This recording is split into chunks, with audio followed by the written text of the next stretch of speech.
Peace, peace, peace. What's good, man? What's good?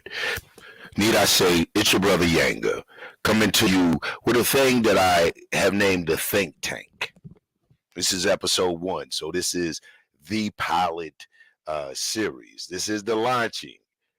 I'm gonna get a lot of I'm gonna use the feedback from this and participation or lack of participation to see if this is really going to be something that I really get into. But the think tank, the idea behind the think tank, is really just to use, like we always talking about, that collective conscious, but more on a social cultural aspect, sharing some of our same adversities and difficulties, these shared experiences when facing similar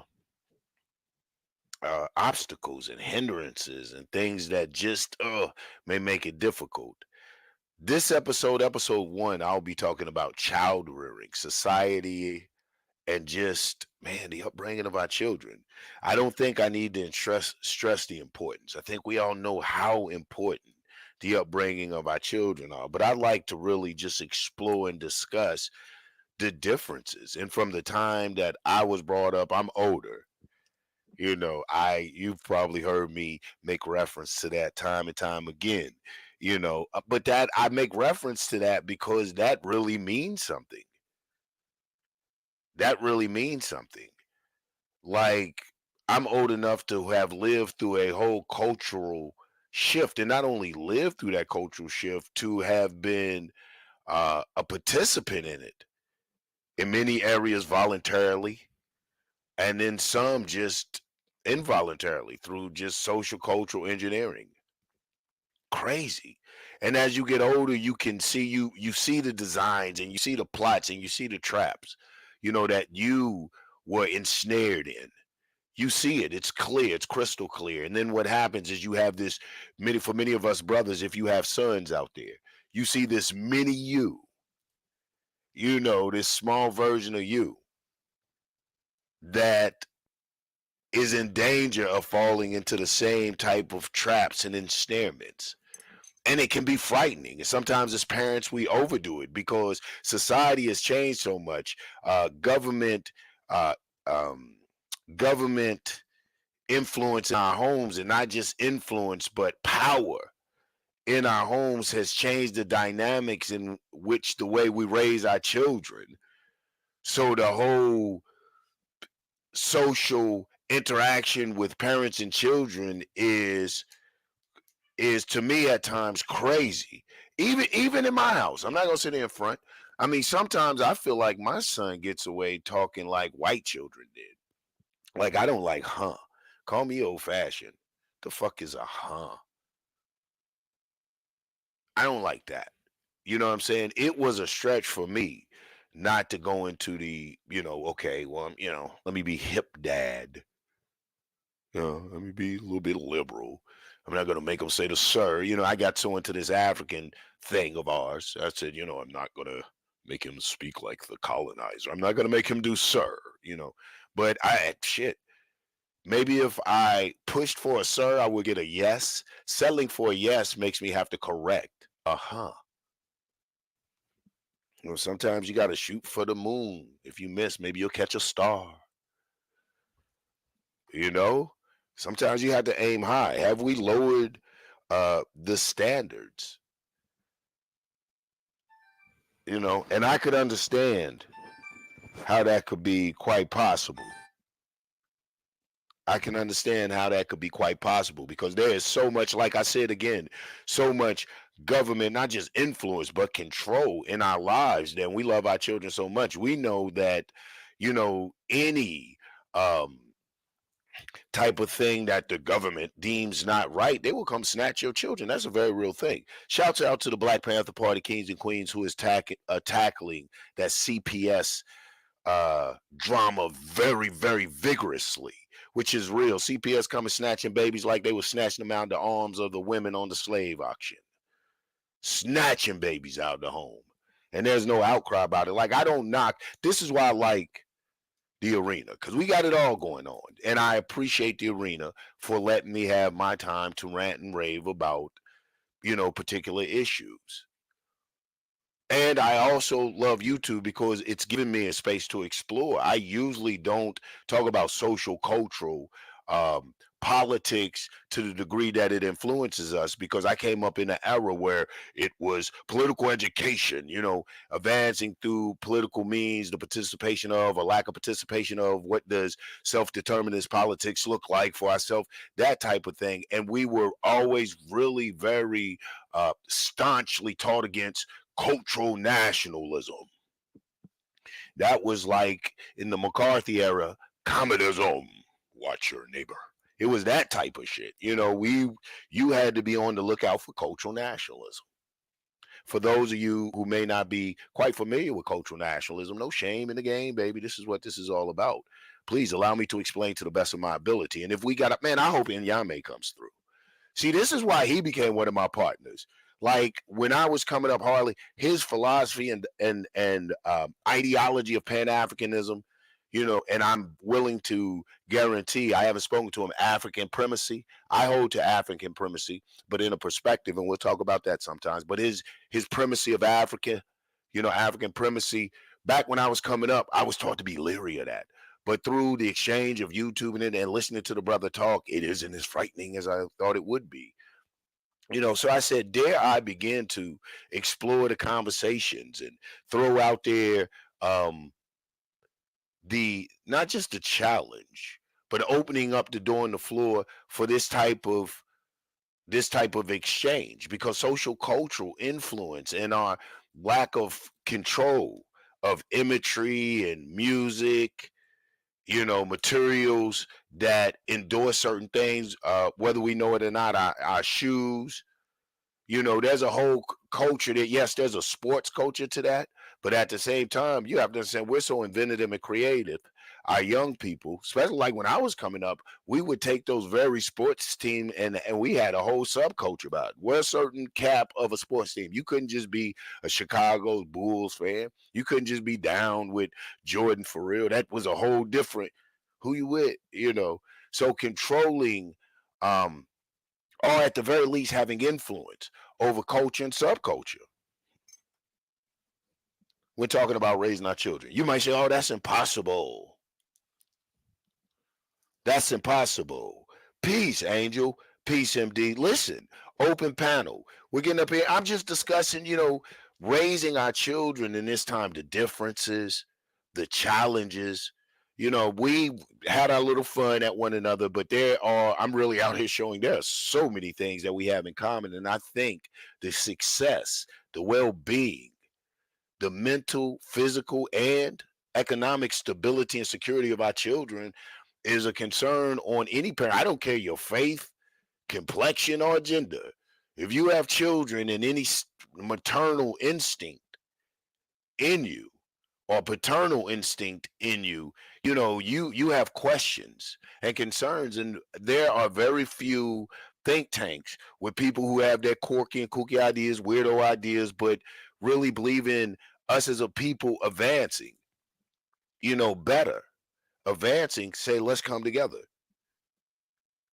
That's what why we have to have these discussions and why I want to create a platform about it, because it's real. Listen, let me tie into a story. I'm going to share a little bit about myself. Hell, might as well. Stink tank.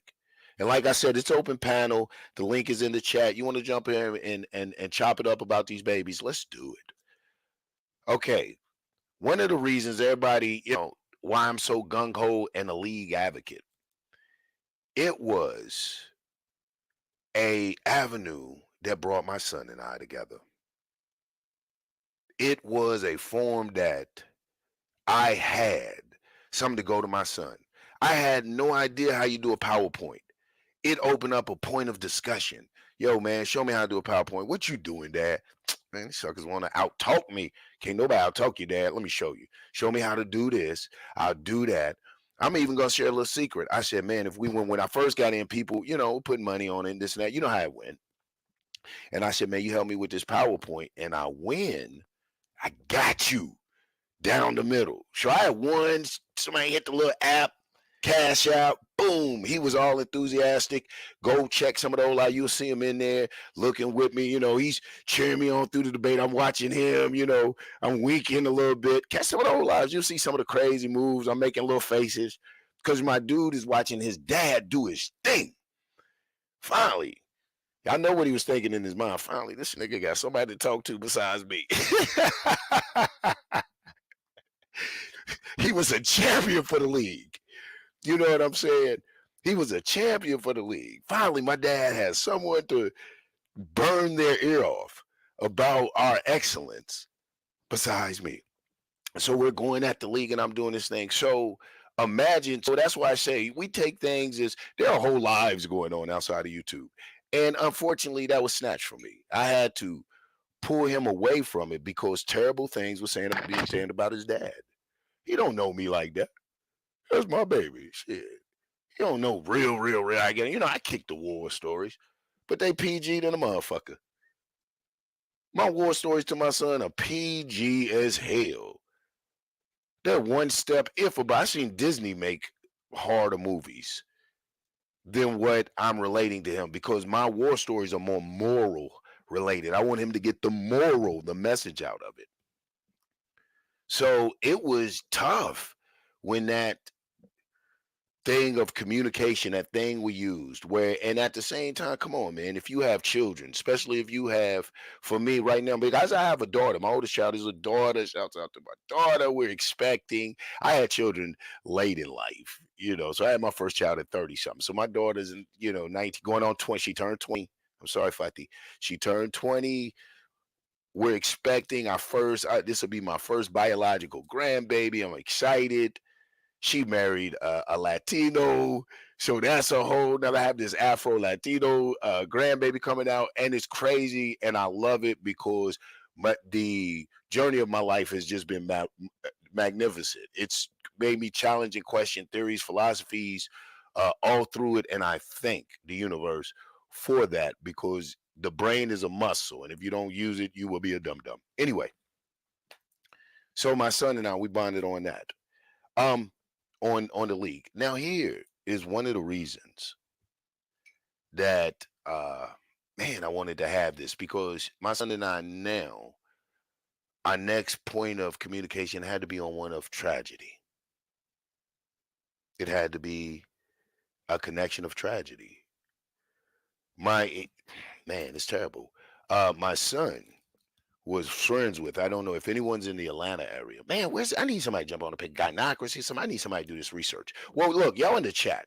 You know how we do this is the think tank. This is a participatory type of thing going on right here. So if you're in the chat, maybe you can look it up or research. But if you're in the Atlanta area, those remember the shooting of the shootout with the young people or the murder of a young man, 2 young men, I believe, at the Atlantic Station.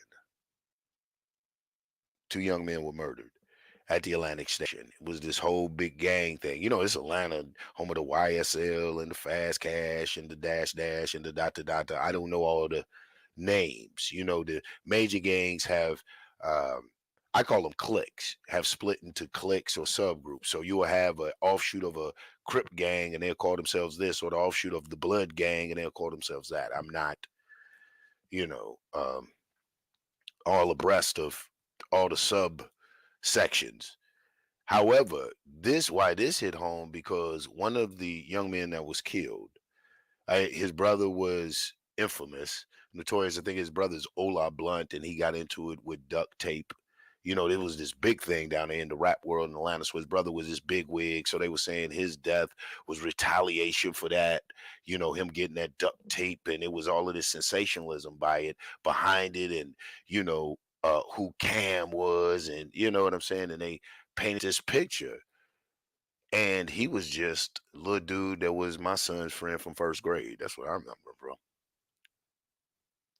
I had no idea. I had a chance to see the Instagrams. I mean, I ain't gonna say I had no idea. I'm saying cap. Like my son to say cap, dad, cap. I'm not gonna sit here and cap. Yeah. I knew he was rough. I'd seen some of the Instagrams. My son had seen it. However, hence my PG exploits of gang life to him and the morals in him. I didn't raise my son like we got an old saying, you was raised by a gangster, not raised to be one. Yeah, they was identified by monitor cameras. Yeah, yeah. You know I'm talking about MD. So the dudes that killed him, I mean, so he got killed. The young man that was killed, the 14-year-old was my son's partner. They so cold. Here's the language. If you have teenagers, you understand. They shared PlayStation accounts. Now, if you know anything about these kids in this generation, that's like some major shit. That's best friend shit. Access to one another's accounts with these skins is what they call them. And I know that's something. Like I said, if you got teenage kids, I know some of y'all done paid, if y'all anything like me, a couple $100 in PlayStation accessories. Shit, you'd wonder why I be hollering about capitalism. God damn it, capitalism! Get your hands out of my pocket, nigga. Capitalism, you're killing me. My son gotta have, Dad, gotta have, yo, Dad, bruh. Say, bruh, gotta have, this came out. It's in a limited edition. Negro, that'll be out in another 6 months. Limited. It'll just be a different color. You'll be asking me for another $25. Another $25. I'll be like, geez. So, y'all get the game. Man, I appreciate you, man. Again, this is the Think Tank, man, rap session with your brother Yanga, talking about them children. And I'm just going on about mine. Maybe there's some relatability. But I want to go back to that, because I'm sitting there sipping, I drink coffee anytime. Used to drive them trucks, so it's just a habit that I've developed. And so I'm just going there. Yeah, man. So back to the story. So like that was his dude. And so I don't know all the sensational side of him. And yeah, man, Peach, man, listen, you the brother I want to see, because part of this is social cultural influence. I was just talking about a little earlier how I used to run from that. I didn't know how deep that was and how needed that was in our development. I just thought, well, maybe if we address the politics, or is the powers in the people and the politics we address. I was on that Tupac. You know what I'm saying? Powers in the people and the politics we address. I didn't know how, and I always see, and now when I address social cultural comments, I think of you, because you always look, you never miss to take a shot at my ass. The culture Yanga. I was like, damn. So I said, I better take this into consideration. And yeah, big part. And part of this culture is what I'm talking about, how traumatic it is. I had to talk to my son about death. Everybody said, what's the big deal? We all died. Yeah. I would have loved to talk to him about a natural death. Grandmamas, granddaddies, or something. Your partner, murder. It wasn't just death. I had to talk to him about murder and the nature of that. What type of, it's a nature that comes with it. It's not, and just instinctive to us as black people, this and that, because we go in when murders, and because it's so always, and down here in Atlanta, I'm from the Midwest. Our race relations and problems are different. I'm not saying we don't have them, they're just different. So down here, you really deal with neocolonialism, and it is a problem. It's hard to empower collectively, because when you in a predominantly black place, it's motherfucking black people with their foot in your freaking ass. We don't hear about no white man. What white man? Where he at? Where he at? And then by the time they gentrify, Negroes, the older people in the community, are so sick of the dilapidation. Dilapidation, did I pronounce that right? Dilapidation. So sick of the rundown conditions and the criminal element in the community. I hate to say, I'm gonna be bold. These motherfuckers practically cheering the Great White Hope. You know what I'm saying? They know they coming in with some renovations. The Great White Hope. I call my man's son because he shine like one. What's good, brother? Hey, it was good, Yang. It was good, brother. Man, you got it. Yeah. Hey, how's my mic sound?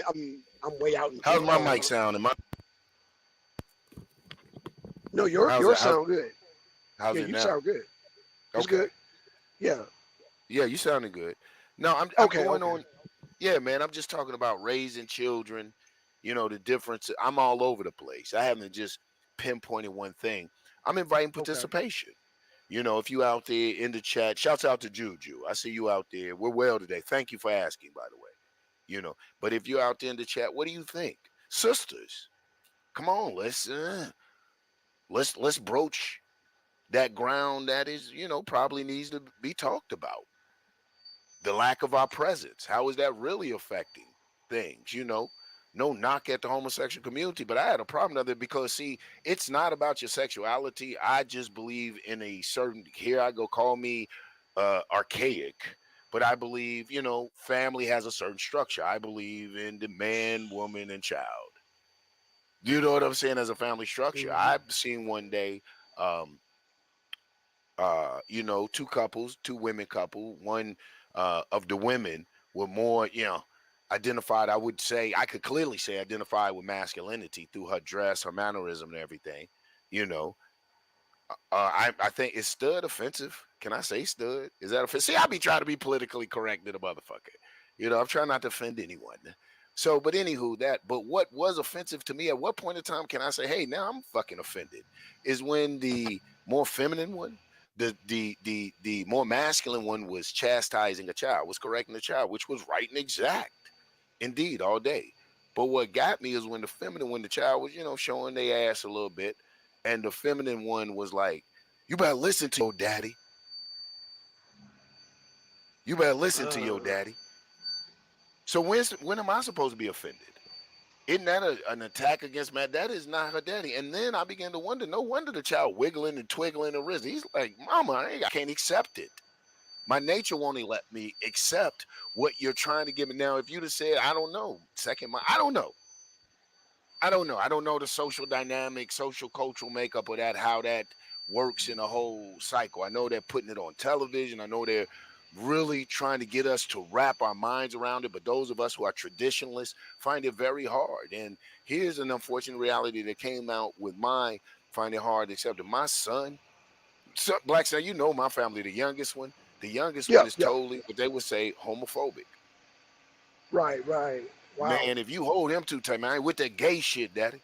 Man, that shit gay as hell. I get, hey, man, I'm just like I don't impose religion on him. See, like I don't run around. He ain't no Muslim. He ain't no Christian. I talk to him about God sometimes. You pray. He say, shit, I don't know.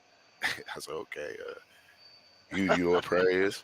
Yeah. I know a prayer. I do sometimes. I think hard, this and that. Now you remember the older boy who was an atheist. You remember that, son? He's still an atheist? Yeah, he Yeah. ain't changed. He ain't changed. He's like, nah, he's Okay, agnostic. I'm gonna okay. say he's agnostic. He's Okay, agnostic. He's okay. like, yeah, guy, Easter Bunny, Santa Claus. Okay. Spider-Man, Superman. Yeah, Spider-Man, Superman, Batman. It's all good. Whatever floats Okay. your boat, fire your lost remote. I mean, this is the most liberal household. It's crazy. Yes, sir. However, it's like they know my philosophy. I love freedom. I might not always love what you do with your freedom, but I love freedom. So certain Absolutely. philosophies, as long as at the end of the day, this is not a democracy. They need to know Right. that. They know votes on this, but it is a tolerant uh monarchy. Oh, It's a tolerant monarchy. The fair king enough. will listen to your complaints now. What's your complaint, youngin? And Right. trying to take into consideration, like I said, I'm dealing with him with this trauma thing, and the world is sensationalizing his boy. So I have to explain to my son, like I was talking about, you was raised by a gangster, not raised to be one. So now I find my explaining to my son death through gangster culture. Because here's the other downside: he goes to a popular high school down here in Atlanta. We tried it. He got out of middle school, ninth grade year. He was in these um KIP program, the KIP Mhm. schools and Oh shit, yeah. and they're a little much. So you already know what I'm talking about. So, but he Yes, was like, sir. "Dad, public school, man, Dad, public school." I'm like, well, he gotta have that experience. It is real life. I can't. Everything ain't gonna be a KIP experience in life. Let me put him in public school. Oh my God. Right. Oh, why, Yanga? Why? Man, I Why went did he there. want to go to the public school? Well, coming into ninth grade, Instagram, social media, TikTok, this and that. I Oh, call it nigga shit. nigga It's shit. Yes, cool sir. shit. They done Right. made it cool. You know what I'm saying? And I'm always telling them, man, you ain't about that life. And that sucker sitting there dancing, crip walking in them skinny jeans, he ain't about that motherfucking life, cuz. Not no damn skinny jeans. Man, that's what I'm trying to tell him. That's what I'm trying to tell him, son. Look at his dad. Look, nigga, crip walk, everything. I'm like, cuz, he ain't about that. How you know daddy got it down, pat them tight ass jeans? Yeah, man. Nigga ain't about that. So but when you have, he just felt like, how it is, grass is green on the other side. I'm missing out on some, dad. I'm missing Mm, out on some, dad. And I'm not one to deprive you of that experience. It's gonna be monitored as hell. I'm a Virgo. Shit, I nitpick and shit. So it's gonna be so it was everything in me to give that much freedom. right, right. Those of y'all in astrology, the culture is vital indeed in Yame.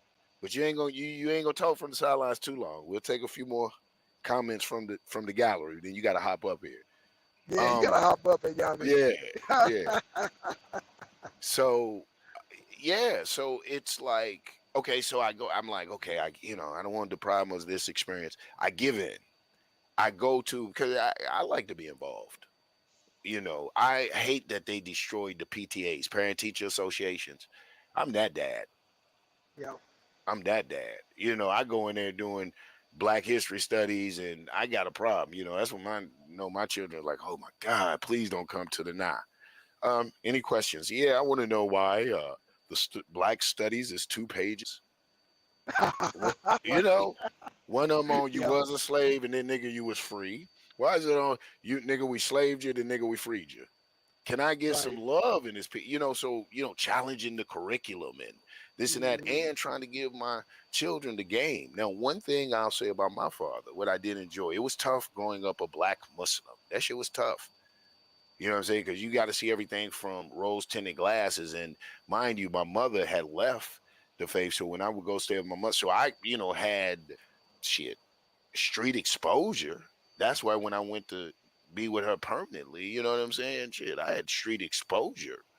That wasn't Hmm. so getting back into a certain mindset was tough. But anyway, what I realized I got glee out of, what I absolutely enjoyed, and what I try to tell my children the joy of reading and study was when I went to public school. I have lived with my father. I challenged my social science teacher on their social studies, I think they call it now. I challenged his ass on everything because my father had taught me what this ain't right. Christopher Columbus did this and that. So I challenged his ass, Right. and I would beat disruptive cases. He tried to write me up, and I would beat I would beat the disruptive thing, especially at this time when we had started having some. I'm a '70s baby, so I'm coming after the civil rights thing. So we had started having Black superintendents, Black. So they would be like, "Well, what's wrong with the question?" He asked. I'm coming on the heels of first Blacks. You know what I'm saying? I Yeah. mean, we got to think about the era we came in. It was a different time. I'm coming on the heels of civil rights. They got in the building and they was gonna change it. So we had a lot more protection back then. Hmm. You know, Negroes, we were still disillusioned. We was gonna change the world now. It's all inclusion. Shit, we finna change the world. So you could get away to a degree being a smartass, but however we talk about that social cultural phenomena, you still had to be respectful. Yes sir and no sir and shit like that. Yeah. Where has that gone? Oh, that's gone out the window, sir. Man. Yeah, that's gone way out the window. you know, where has that gone? Peace to Eric, man. What's good? What's good, man? Called the show yesterday. Brilliant questions, brother. Thank you for following through, man, participating and contributing. That's what it's about. Look, again, man, this is the think tank, man. We talking about the babies, social cultural changes, the importance of controlling, if not controlling, having the predominant influence in social cultural direction, movies, imagery, music. How do we gain control of that? Because believe me, like I said, I had my children late in life. You know what I'm saying? My oldest is 20. I'm 50. So um, I was old enough to see, I kind of plan, not saying anybody else's didn't plan their children, Lord, God forbid, I would be so audacious. I'm just saying for me, it was more of a, oh man, now it's time. I really, want to have children. I wish I didn't have such a sense of, shouts out to the mother of my daughter, man, but damn, I wish I didn't have such a sense of urgency. I think I would have selected better. There's a wisdom of Muhammad, God's peace be upon Muhammad. He said that you owe your children two things. Men, listen to me, men. You owe your children two things: a righteous name and a good mother. You hear me, brothers? A righteous name and a good mother. That's what you owe your children. So, but that sense of urgency. But with that, I started, uh, you know, I can see what's up in Yame. Peace to Yame, the blackologist. Yeah, I was peace, peace. peace, man. I'm sitting there going on this rant. And like, I don't know if you were sent as a warner to what was to come, because it's like everything that has I've been dealing with that has been intimate in my life, that has been related to my success and prosperity, has been socially culturally related in a political sense. I ain't even just talking about in my personal and how I express, but in a political sense, in the way my children act, in how much uh you can do. Listen, brothers and sisters out there, in how much Africanness, blackness, whatever you want to call it, you can display at work. I mean, does any other race care that they make you uncomfortable? Do the Chinese care that they too Chinese? Does any other race, but I mean, do like we do, go in painstaking efforts not to be too black? Is there such thing as too black? I remember you remember that crazy charge they tried to put out there, BIE, bye bye nigga, BIE, black identity extremists. What the fuck is that? Like I said, I've asked that question before. How are you too black?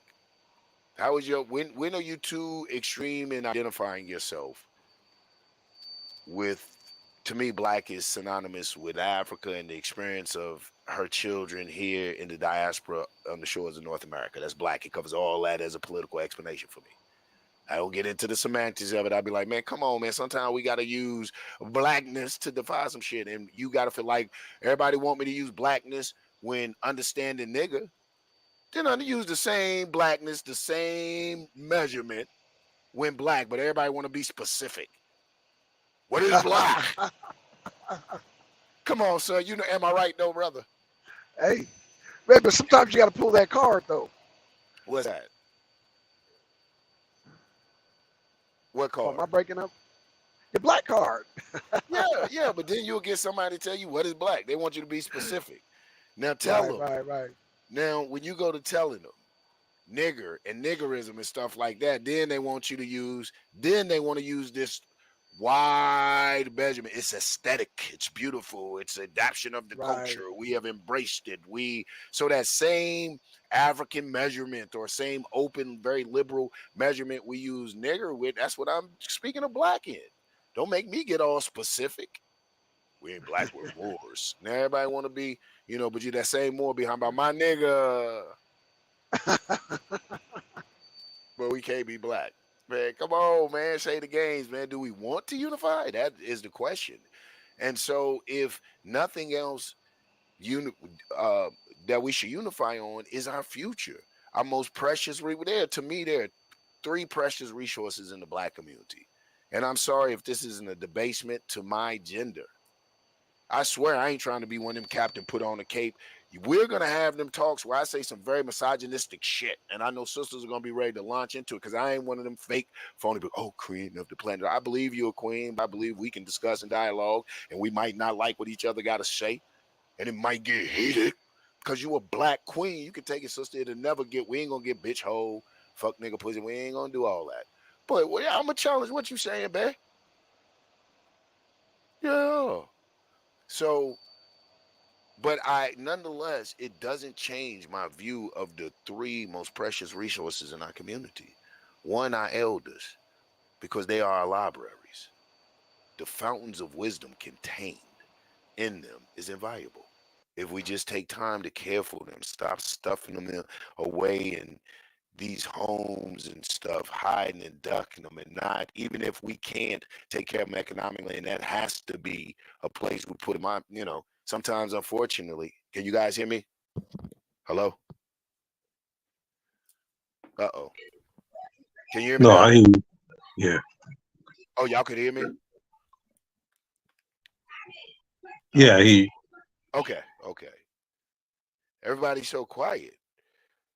So, unfortunately, we we're put in positions. Okay, I know I'm in a bad spot. I need to do better. Son, hold it down for 2 seconds. Let me find a better.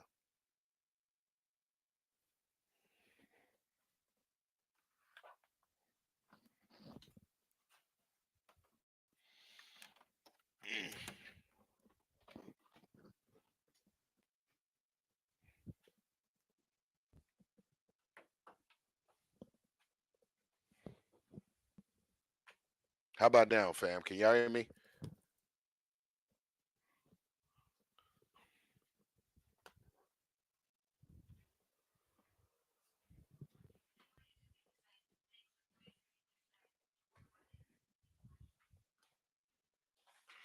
What about now, fam? Can y'all hear me? I hear you. Yanga. Okay, okay. I'm just checking, man, because I don't seem to make sure my connection ain't going in and out. All right. So we can try it again. Appreciate the patience. Appreciate the patience. So I forgot exactly where I was at. Well, we'll just pick up where my thoughts take me now. The social cultural influence, the need to really have, like, well, I just said it, to have the influence of that. But how we go about doing that? I mean, like, I could see when it was coming in. I could see where it was coming in. People can say what they want to say. They can say, is it life imitating art, art imitating life? You know, that's a chicken or the egg first type of conversation for me. But I will say that either way, if one is influencing the other, there's influencing going on. I remember, like I said, I grew up on black exploitation. If you wanted to see black heroes, I'm gonna keep it real. It was black exploitation films if you wanted to see black heroes. And they do some of the same things that they're doing now. They were what you call anti-heroes. They wasn't exactly villains. You had to root for them because they was going against the man. You did. Shit, they was, that's when niggerism became fashionable, whether y'all know it or not. Niggerism became fashionable because niggerism was tar baby. Niggerism, not tar baby, niggerism was Burr Rabbit. Who know Burr Rabbit? That was niggerism. The guy, the slickness. You know Burr Rabbit? Yeah, man. Yeah, I remember Bird Rabbit. You know what I'm saying? You remember Yeah, how slick it I was. think I think Black Son has the mute. I think he's got a little echo going on.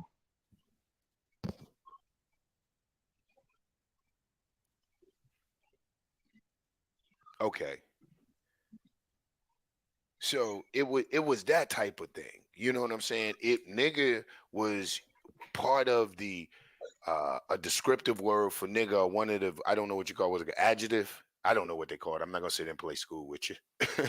But part of the uh connotations that went with nigga was guile and cunning.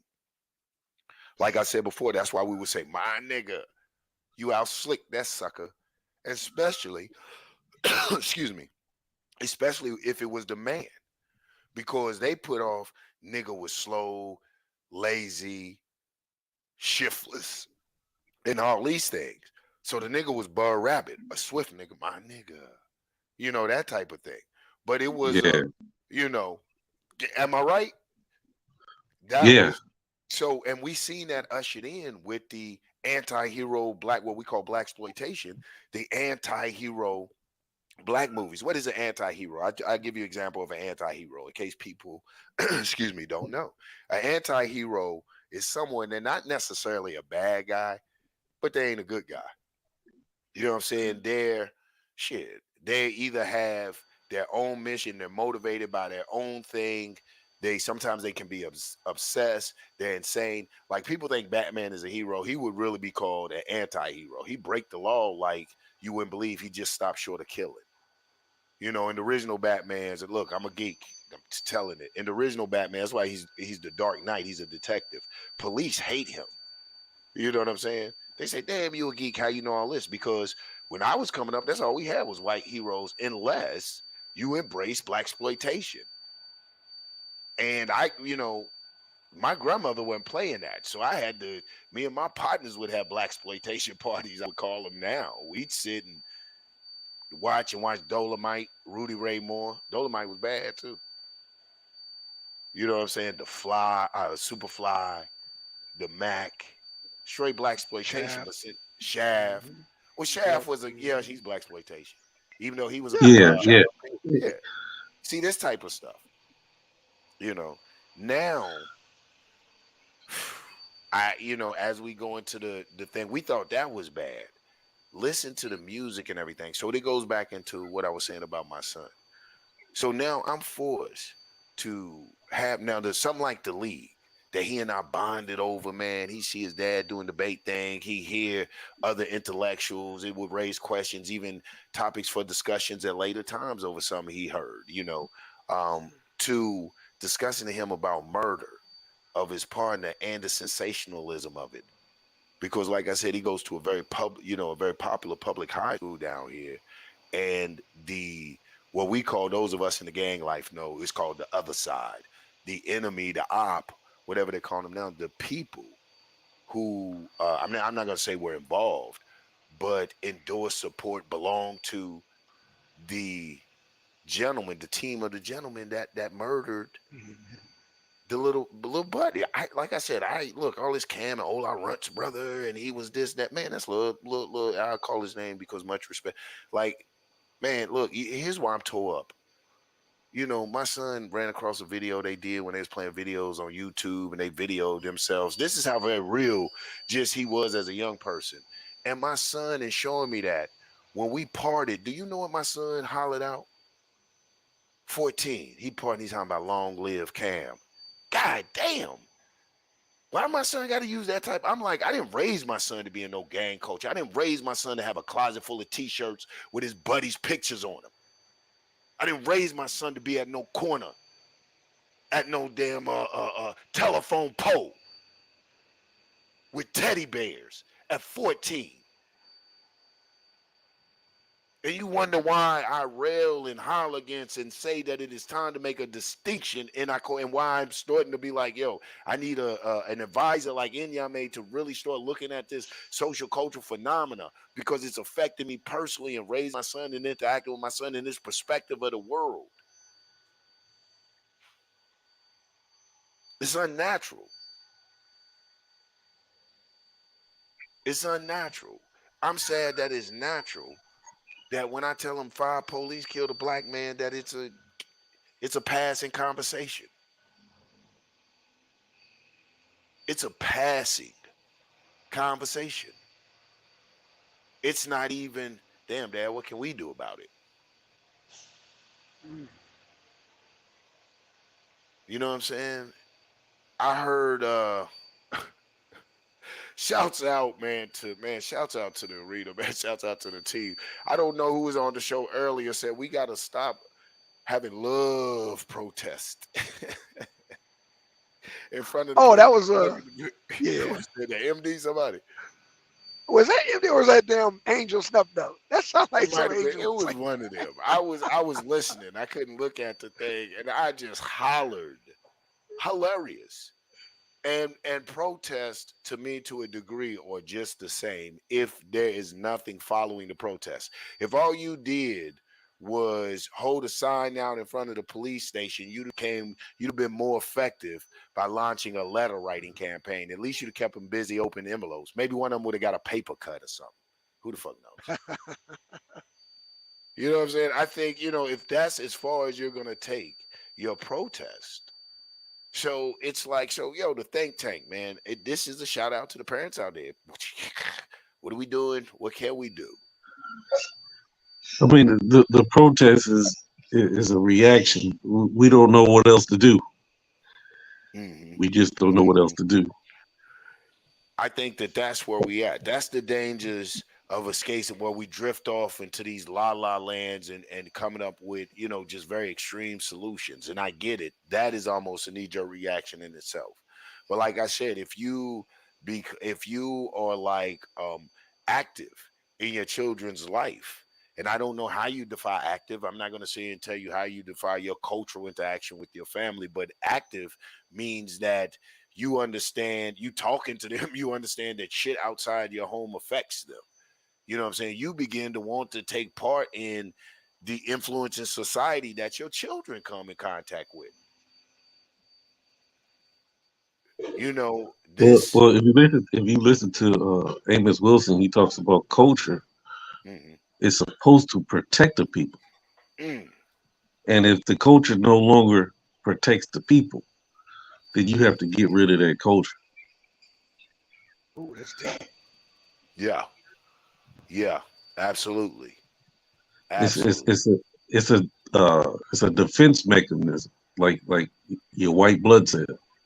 Mm, So mm, when there's an attack on the people, the things intrinsic to the culture begin to formulate to protect it.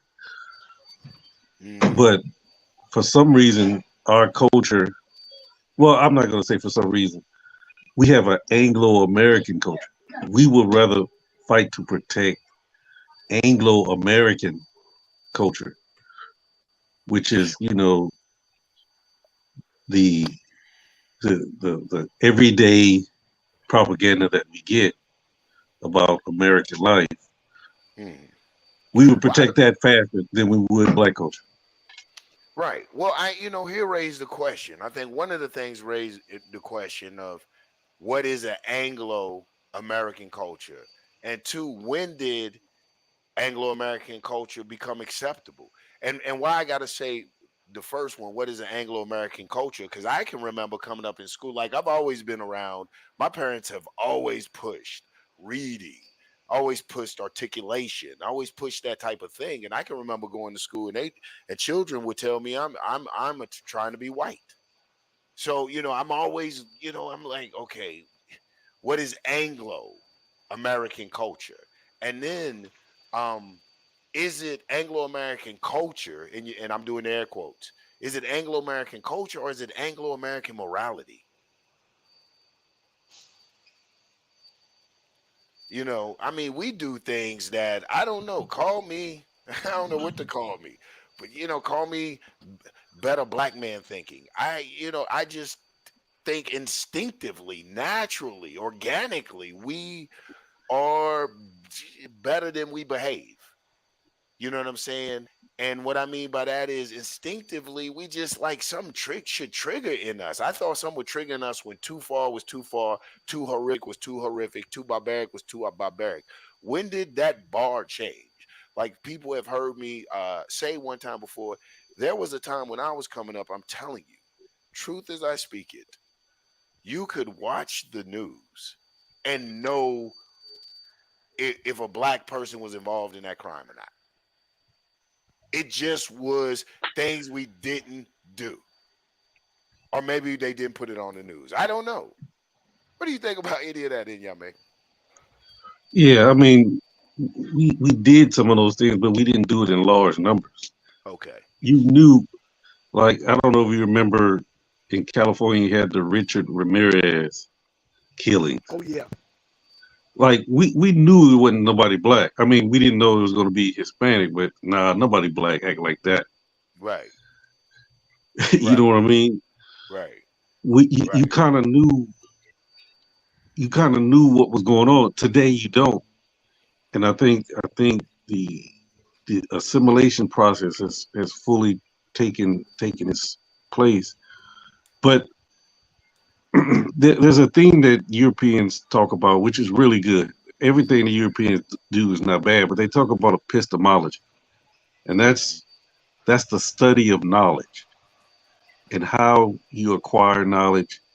What is reality? What is real? What is not real? And to me, in black culture, and there is a black culture, even though we try to run from it, we don't have our own epistemology. What is our reality? What is our experience? And when we integrate it into, I'm going to say, Anglo American education, Anglo American entertainment, we took on their nature. So we don't see that we need our own philosophy. We need our own worldview. We just see ourselves as a subculture, and I think that's what's taking place. And what happened is those of us that can make it into white society, you can see are doing very well. Let's say it's 5 to 10%, but that leaves 90% are alienated, and in that alienation, we start to compete with each other. We've learned to fight against each other. And you said it earlier, and I've heard it many times. Like women say this the most. I've never had a woman will say that they never had a problem with white society. Their problem has been black men. Mm-hmm. So our problems are internal, but our thinking, to me, is the thinking of people who are our enemies. And until we get that out of our head, um, I think it's just going to continue. Mm-hmm. Mm-hmm. I, listen, New Era King says we have to add value to black, not just victimization. I totally agree. And then that's a conversation in itself too, because we don't want to get to the point where we're so calloused, and that we're labeling victimization crimes that have been perpetrated against us. We don't want them to forget that. We don't want to be victims, but we don't want them to forget the crime. Me anyway, I'm Right. like MD. I'm with Reader. I believe in Reparations. reparations, baby. Yeah. Yeah. You Oh know. yeah. But So but yeah, you know nobody will say that to the Jews though. right, Like if the right. Well, Jews bring up the Holocaust, oh, the yeah. Jews are being victims. You Well, you wouldn't say that about the Jews we're because talking about that economic political control because it's a repercussion for screaming that out. yeah, It's a real repercussion for yeah. screaming that out. Yeah. You know, shit. This might be the last show. Y'all done got my show canceled. Talking about Yep. them damn Jews, man. No, really. And that's what I don't think we make the connection to really a way of foot in to our social cultural influence as far as it's related to commercial and material products levied at us. And here goes my Peter Pan the plane, boss. Here goes my fantasy island. Here goes my fantasy island. Man, oh, in my utopia, we all can economically at least agree to stop spending with motherfuckers who hate us. But I mean, Yanga, Yanga. here's the benefit of capitalist America: competition. There's two of everything in this motherfucker. There's two of everything over here. That's the benefit. But if we just debt to their advantage, our disadvantage, even economically, this so-called freedom, do your own thing, have it your way, just do it. Like the commercials tell you, you know what I'm saying, lend to really the false sense of participation and inclusion that individual spending, not spending as a block or a collective, allows us and keeps us in a position that we will always be prey. That's why I don't like capitalism as it exists today. We are in the illusion that our individual self possess enough capital to really get in the fucking game. That is already rigged. And though it looks like they're playing individual capitalism, especially white America, because of the way it was structured by the people in power and their denial to allow everybody to play according to the rules is right there written, white boy, but you can't play. You know what I'm saying? Have it that they can be individual in it because the whole system caters to white privilege. So we have to find a way to coexist in this shit that's advantageous to us as a people. And I don't care what you believe or this and that. I might not even like you. But the fact that they won't loan you no money because you black, the fact they won't loan me no money because I'm black means that we need a black fucking bank if we're gonna participate in capitalism. At least to that degree, that's my baby economics. You big economics can come here and tell me why that won't work, but that's the plane. So right. But there you got it. that kind of thinking doesn't happen just because we have brown skin. There has to be a education process that shows us why that's the best way to do it. Because even though you say that, somebody else can come along and say, "Nah, that ain't gonna work." But if they would teach us properly economics and politics, why that will be beneficial to us, and show us other groups of people doing that and why that's beneficial to them, we're not going to do it. We're not going to do it just to do it.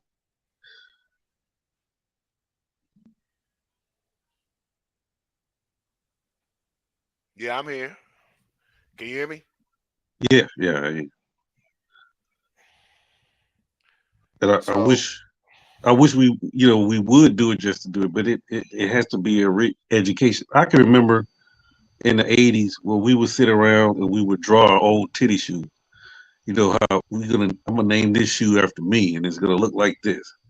We're gonna make our own clothes. By the end of the '80s, you had Jordan. Uh, I believe Carl why that? Hold Kanai. on, Stop. Who keep putting that up? Oh, that was me. What's up? I'm I sorry. just took it down, bro. Okay. I didn't even see. I'm driving the truck, so I'm not Okay, even. Yeah, get yeah, off my yeah. show, bro. Get it. Let me control these boards, baby. My bad. Oh, my bad. Okay, Let me okay. get up. I'm sorry, y'all, man. Go ahead. No, I'm just saying we was thinking big in the '80s, Yeah. but we was thinking big economically. We didn't know that there's other pieces to that puzzle. It's not just economic. Because Okay. we have had some great economic success. Jabot, Carl Kanai. You know, if it's a tennis shoe that's out now, is a black person on that tennis shoe. If it's big time.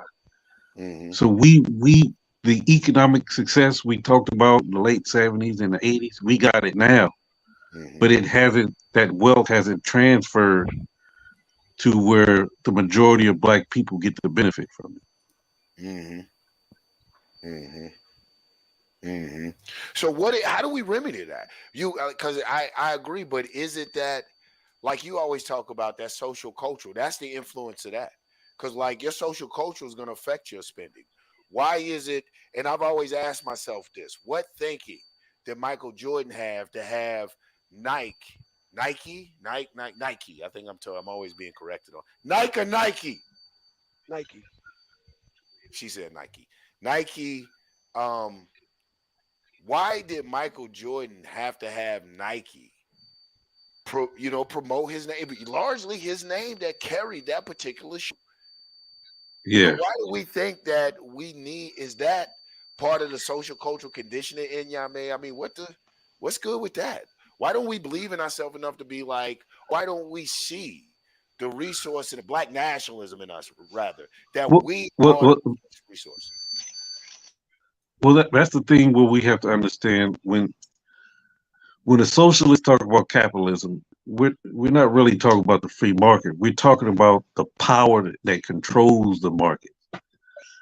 And so Michael Jordan, let's say Michael Jordan did want to say, man, my name is so big, I can create my own shoe. Mm-hmm. I can make a plant, a manufacturing plant on my own. And Nike comes to him and said, look, we will give you all the money you want. We just want your name. Yeah. We want your name, and you don't have to worry about the manufacturing part. You don't have to worry about nothing. You become a multi-millionaire. Nobody will be as rich and powerful as you. And here's Nike. We can make it happen. How do Mm-hmm. you even compete with that? And we have examples of Dr. Dre when his friend came to him with the idea of the headphone. Mm-hmm. It was him and his friend.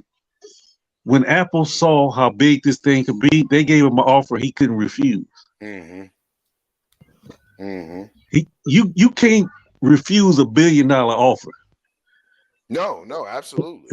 right? For something you don't even have the manufacturing plant just yet, and somebody offering you $1 billion Hmm. for the idea. And that right. But if you That's why I say we'll never be able to participate in capitalize because we don't own the means of production for that. We don't right, have enough people to come together to begin to produce on such a scale to offer what these big people offer. So in the meantime, in between time, that's why I'm like with certain advocates of union, certain socializations of right, work. right, Yeah, man. Yeah, yeah. I mean, there's no I need and a capitalist to come on here and tell me how do we you know like we always talk about this economic the wealth gap or the disparity between the two and not address the social cultural shit that keeps it like that. I'm sorry, Inya, man, I cut you off. What was you saying? no, I was just saying, when were we at our best? It was during it when we was getting into those unions, especially Detroit. Mm-hmm. Mm-hmm. Yeah. Yeah. It was the unions, Yeah. which Yeah. which come by socialism, and that's why I laugh when people talk so down about it. Mm-hmm. But the Mm-hmm. things that people enjoy on their job, the pension plan, the 40-hour week, a lot Right. of days off, Right. those were socialist movements. Yeah, they don't know that. And especially if you down Yeah, here in the South. I was surprised to come to Georgia, found out it was a right to work state. I ain't know, yeah, I'm from a little commonwealth. It was a right to work. I had never seen so many exploited workers in the yeah, state of yeah, Georgia. yeah. I'm like, man, that's why they to be talking about y'all need to go back where y'all come from. You know what I'm saying? I've never seen Right, so many right. so much exploited labor. Oh my God. But But anywho, but I was saying that to say the as black people, hmm we don't have the proper education to see why it would have been more beneficial for Michael Jordan to start his own distribution company hmm for to pass down his legacy. Here you have the Jordan manufacturing plant. You hmm might have a plant in I think North Carolina, hmm a plant in Chicago, hmm and you still have a plant in China somewhere if you want to hmm do that. And Yeah. all that would be under Jordan. You hmm you take Nike out of business. Yeah. Yeah. There But is no Nike if he would have did that. if he'd have did that. But it goes back to like you said, and this is why I'm a big proponent of communalism, because you have to create your market base. You have to Yeah, create the understanding and the importance of like one generational wealth and buying from one another that this employs you. This is good for your community. But how do you do that? That Jordan Industries, like you'll find a lot of these big industrialists, especially back in the time, because I'm from the Midwest, were philanthropists. So Jordan Industry has to invest in schools. It has to invest in things that not only creates its consumer base, but also creates the future corporation leaders of tomorrow out of yeah, the very community that is getting the money from. You know what I'm saying? right. That's why I say that capital, it has to have some, it has socialism, you know what I'm saying? But like you said, though, that's a whole nother thing because That's people a get whole right. scared of the word and not It's looking right. The at, word is associated with suffering yeah, yeah, and mild and yeah. stalin. But it But just means, right, political control through socialization, power to the people. Listen to the words. So, right, it's the power of the people, the right, working class. the working class. Absolutely. Right, right. Absolutely. But we're like I learned from the African centered schools where they said, Marx, he specifically came from his German, you know, surrounding his environment. We can't just take Marx and that's it. Right. He Right. had his right. We have to add our cultural pieces Yeah. and our experience to it, hmm and a lot of people miss that. And You that's gonna make a me shout out have a to whole you gonna make me have a whole nother show, brother. But go ahead. I'm sorry, finish it off. and that's a shout out. Shakur said that's what she saw lacking with the Black Panthers. Absolutely. I would say because in that division, that's why I said, man, I'm gonna say this and I'm ending because it's a whole nother show. And I'm gonna let you have a say on it. We gonna no, I'm fuck we are talking. Listen, I've always said that, and this and I mean I thought I was being biased because my father went with the East Coast in the split. But that was the biggest split to me in my study of the Black Panther Party. I would say that was one of the biggest hiccups, a complete adherence to Marxist Leninist socialism. You know what I'm saying? We can just, people say, well, Black Panthers didn't call themselves black nationalists. You know what I'm saying? I mean, a peanut butter sandwich don't have to call itself a peanut butter sandwich for you to know what it is. You look at the Right. actions that they did, and you look at the demographic that they serviced. The people, black people, what their initial mission was, black nationalism, not in those words of black nationalism, but in the service, protection, define, defend, and develop of the black community. It is as we grow, evolution is revolution. You know what I'm saying? Shouts out to the Black Panther Party. We call them the third development. You know what I'm saying? But a lot of people know them as the original Black Panther Party. And I say the launch of Black Revolution, one of the parties that were participatory in Black Revolution over here. Why I say it's important for Black Revolution, us to clamor, to claim, to scream Black Revolution. Our political prisoners' status could be elevated to that of political prisoner, that of captive freedom fighter instead of state criminal, where they can Right. keep them under these state laws and bury them and hide them for years into their sicknesses, like Mumia, who I heard is getting sick.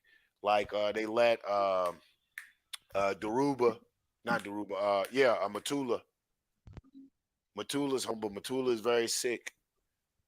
You know what I'm saying? So that type of thing, Yeah. man, we have to. That's the importance of our political, education. But to go back, like I said, it's gonna take that social cultural influence. It's just gonna take accountability and responsibility. And I agree with you, man. We don't. It's hard for us to see the bigger picture. If somebody's offering $1 billion, especially if we don't have the means of production, we don't Yeah. have, yeah, I get it. Yeah. I And you talk about Apple. I mean, if you have right. you have an idea and you got to get your patent, finance. Hmm. You might have a great idea, but how where do you get the manufacturing plant to build these headphones? Hmm. The startup capital. Hmm. You got all that at Apple say, look, we would do all that. We just want your name. Yep. Yep. And what we don't understand is that that's corporate neo-colonialism. Yes. They realize, okay, we gonna put a black face on it, and that's what they did with Puffy. Yep. You remember Puff? We thought Puffy was owning all of this stuff. He was Hmm. just the spokesman. What? That's right, though. That is right. Take that. Take that. Yeah, Puffy. So yeah, so it's corporate neo-colonialism where they knew to use blackface, but they're actually the power behind it. Hmm. And but it is that part is what's hurting our communities because you don't see that with the Chinese, and I don't like comparing the blacks with the Chinese, but I'm using it as an example. Hmm. Like the Jewish groups, when they make money, the Jewish group elevates first, Hmm. and then other people around them. Hmm. But not in the black community. We our top are really like you say. I didn't hear the three greatest resources. I know you're gonna say kids was one of them. Oh yeah, I got all sidetracked. Kids and women. Yeah, women. Yeah, right. Yes. The, Right. the the library, the life bearers in the future. And Exactly. that's not to disparage or downplay our role in the whole thing, but as a man, maybe for women it's different. Maybe we are one of their greatest resources. Ooh, it might the plane. There I go dreaming Yeah, yeah. But again. and what you just said is very difficult because to get it back to where it's gonna go, I believe men is gonna have to make the sacrifice. and I know that's tough. Yeah, but make the sacrifice and put our foot down. You Yeah, know, make the sacrifice. We have to redefine manhood. We have to take control of that. We have to. We can no longer allow people to tell her. Here's like me personally, and I'm not saying there's a consensus. Maybe men we need to get together, but you know, $100,000 sports car or a expensive suit or a expensive pair of shoes. If my job doesn't, you know, I ain't saying if you of that class and this and that, you know, but manhood shouldn't be defined by material possessions, you know, and I think that I really believe we have to take that back. I think chumps have been allowed to breed because of that whole shift of value in the black community. And one of the reasons I'm always saying this is because I grew up in the 80s. I saw the shift. right, right, I saw the shift. Crack cocaine was a very big part of that shift of the demoralization. We never really talk about the demoralization of the black community. Negroes' mamas was sucking dick in alleys, man. A woman right. you used to call auntie. She used to feed you the hot biscuits out the back door, sucking your other partner's dick for drugs. The demoralization, devaluation of the black community, young men whom the roles became reversed. You know what I'm saying? Young men really did become the head of households, taking care of their family, sometimes their mothers who had an addiction at the expense of other families. Right. You know what I'm And saying? and I mean, it just changed us. Yeah. and here is my take, and to me it's really dynamic. The idea of the real nigga, Yeah. that's when the niggas the nigga mentality was like, I gotta do whatever I need to do to take Right. care of my situation. And if you call me a nigga for doing that, then I'm a nigga. You know, Right. that's when that mentality, then you produce the NWA Oh, my and bad, Big people Cat. Yeah. and people began to identify nigga with making things happen Hmm. regardless of your situation. You man. Damn. Yeah. That's on point. And, and that came in the 80s. Hmm. And the part of that, like people don't make the connection that at one time all black people lived in almost the same areas. You had the wealthy black living with the poor black, and his contributions was in his community. But when you begin to you remove the segregation, that wealthy black, the affluent black, moved out into the suburbs, and you hear Franz Fanon talk about it. It's a word that Karl Marx came up with: alienation, Hmm. where you alienate a people. So I'm living in a city, and I'm watching people drive by in Rolls Royce and Mercedes Benz. You know, I'm catching a bus. It's cold outside. I got a hole in my shoe. Hmm. You don't feel a part of your own community. You don't feel a part of your own nation. Mm. So then who cares if okay, I'm gonna do what it takes. And I always use this example of Mike Tyson. Mike Tyson said he used to go to bed starving, hungry every night. And they threw him in a juvenile detention center. And in there he met a dude, said, man, you don't have to go to bed hungry. I'm gonna teach you how to steal, how to break into houses, how to break into cars. And he said when he taught him how to break into cars and into houses, he never went hungry again. Hmm. Hmm.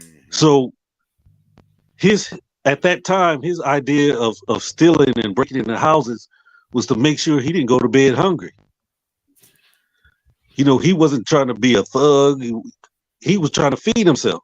And Hmm. then he became acculturated to break it. That's how you get things done. You just take it. Yeah. You just steal from people because Yeah. of his conditions. And so the alienation inside the society, inside poor society, created the problems that we see. Now we know we have sociopaths in every community. I'm not talking about the sociopath in the black community. I'm talking about the conditions that makes it difficult for people to live. Hmm. Hmm. Somebody would say, well, oh, you're just justifying criminal behavior. Rough it out. But I No, totally agree. You know, it, I don't, because I've been in situations like, man, I got to do what I got to do. yeah, not agree with that. I agree with you. Yeah, absolutely. Oh, okay, yeah, Yeah. I think it's not a matter of, it's not even criminal at that time. Like you said, the attitude of I got to do what I got to do just becomes such a part of life that it isn't a matter of morality or criminal or nothing. It just is. it just is. It just really is. I get it. And then, but then we hit something that someone put on there. They made it profitable to be a nigga. You talked about. I like how you talked about that cultural shift. How nigga became synonymous with a person like, and I agree with that also in Yame. And I use also throwing there, which is basically what you were saying, getting it done. Wow, God, doing what I got to do to get it done, Yeah, and them popularizing it with yeah, NWA. right. They commercialized it. Yeah, commercialized it. But I know it was by design because we, even in the music, we look at that trend came in. That trend came in and brought a whole social cultural change and attitude on the heels of Public Enemy, King's Son, Brand Nubians, Poor Righteous Teachers, Eric B. and Yeah, Rakim and the likes. So is that a matter of life imitating art imitating life? Was niggerism a real thing, or is that part of psychological warfare? no, I'm going to use the word nigger different than Nigga, nigga got you. for this purpose. Okay. They created the plantation master created the nigger mentality, where you're nothing but a, a field tool. You're just a tool. You're nothing more than a tool to be used and exploited. That mentality, um, it definitely permeates within our society at every economic level. That we're just the tool of white people to make sure that they make money off of us. And so, man, I forget this rap. I say it all the time, but it's I'm trying not to lose my head. It's a jungle sometimes. It makes me wonder how I keep from going under. I believe that was the Grandmaster main Fast point. and the Furious 5. Yep. There you go. We was rapping about conditions. Even we, they wasn't making no money then, but our conditions, we were speaking on it. We was rapping about it, putting music to it. Somebody said, "Man, this thing's gonna be big," but I don't want to hear about their social conditions. I just want to hear the nigger shit, and I'm gonna put my money into nigger shit, exploiting women, drugs, alcohol, and that's the money went to that sector. Hmm. Even though we had Eric B and Rakim, and we had the different the KRS-One, like you said, the Brand Nubians, but the money seemed to flow towards just the exploitation of women. And I remember, and I forgot the woman's name when they took the tank and they See ran over Dolores Tucker. this. Yeah, and I Yeah. was pissed off. How you gonna do that? You Tommy. Hmm. Maybe the way she did it was wrong, but I understand when I go back and I watch it again. Hmm. She was saying you exploiting our young women. Hmm. Why would you want to make a record about exploiting our young women? But I'm young at the time. I'm like, won't you shut up? Exactly. But you know what? I felt the rappers though, because I felt like C. Dolores Tucker, the Reverend Calvin Butts, and all of these people like that had political sway. Why aren't they going after the distributors? Yeah, Right. yeah, the case of Yeah. this place. Hey, I mean, you coming after the artist who's getting a little check off the. You are guys are the ones that decide what is explicit lyrics. You guys are the one that control the FAA. You know what I'm saying? You guys control all that, but you coming after people who are eating 10% of $1 billion industry. And I Right. think that's what some of them were saying. If you offer a check for pain and suffrage and misery, you know what I'm saying? That was the first downfall. So people who lived that saw an opportunity to eat. And then people who didn't live it saw it as commercial. It became a livelihood. So I'm going to go to West Haven, but I'm a holler like I'm in these motherfucking streets, nigga. Oh, Right. Right. shit. Now, It became I very I grew up profitable. I grew up around the corner from Snoop Dogg, Oh, and okay. Snoop Dogg mama had a real good job, man. Snoop Dogg wasn't no gangster, but we grew up around gangsters. Hmm.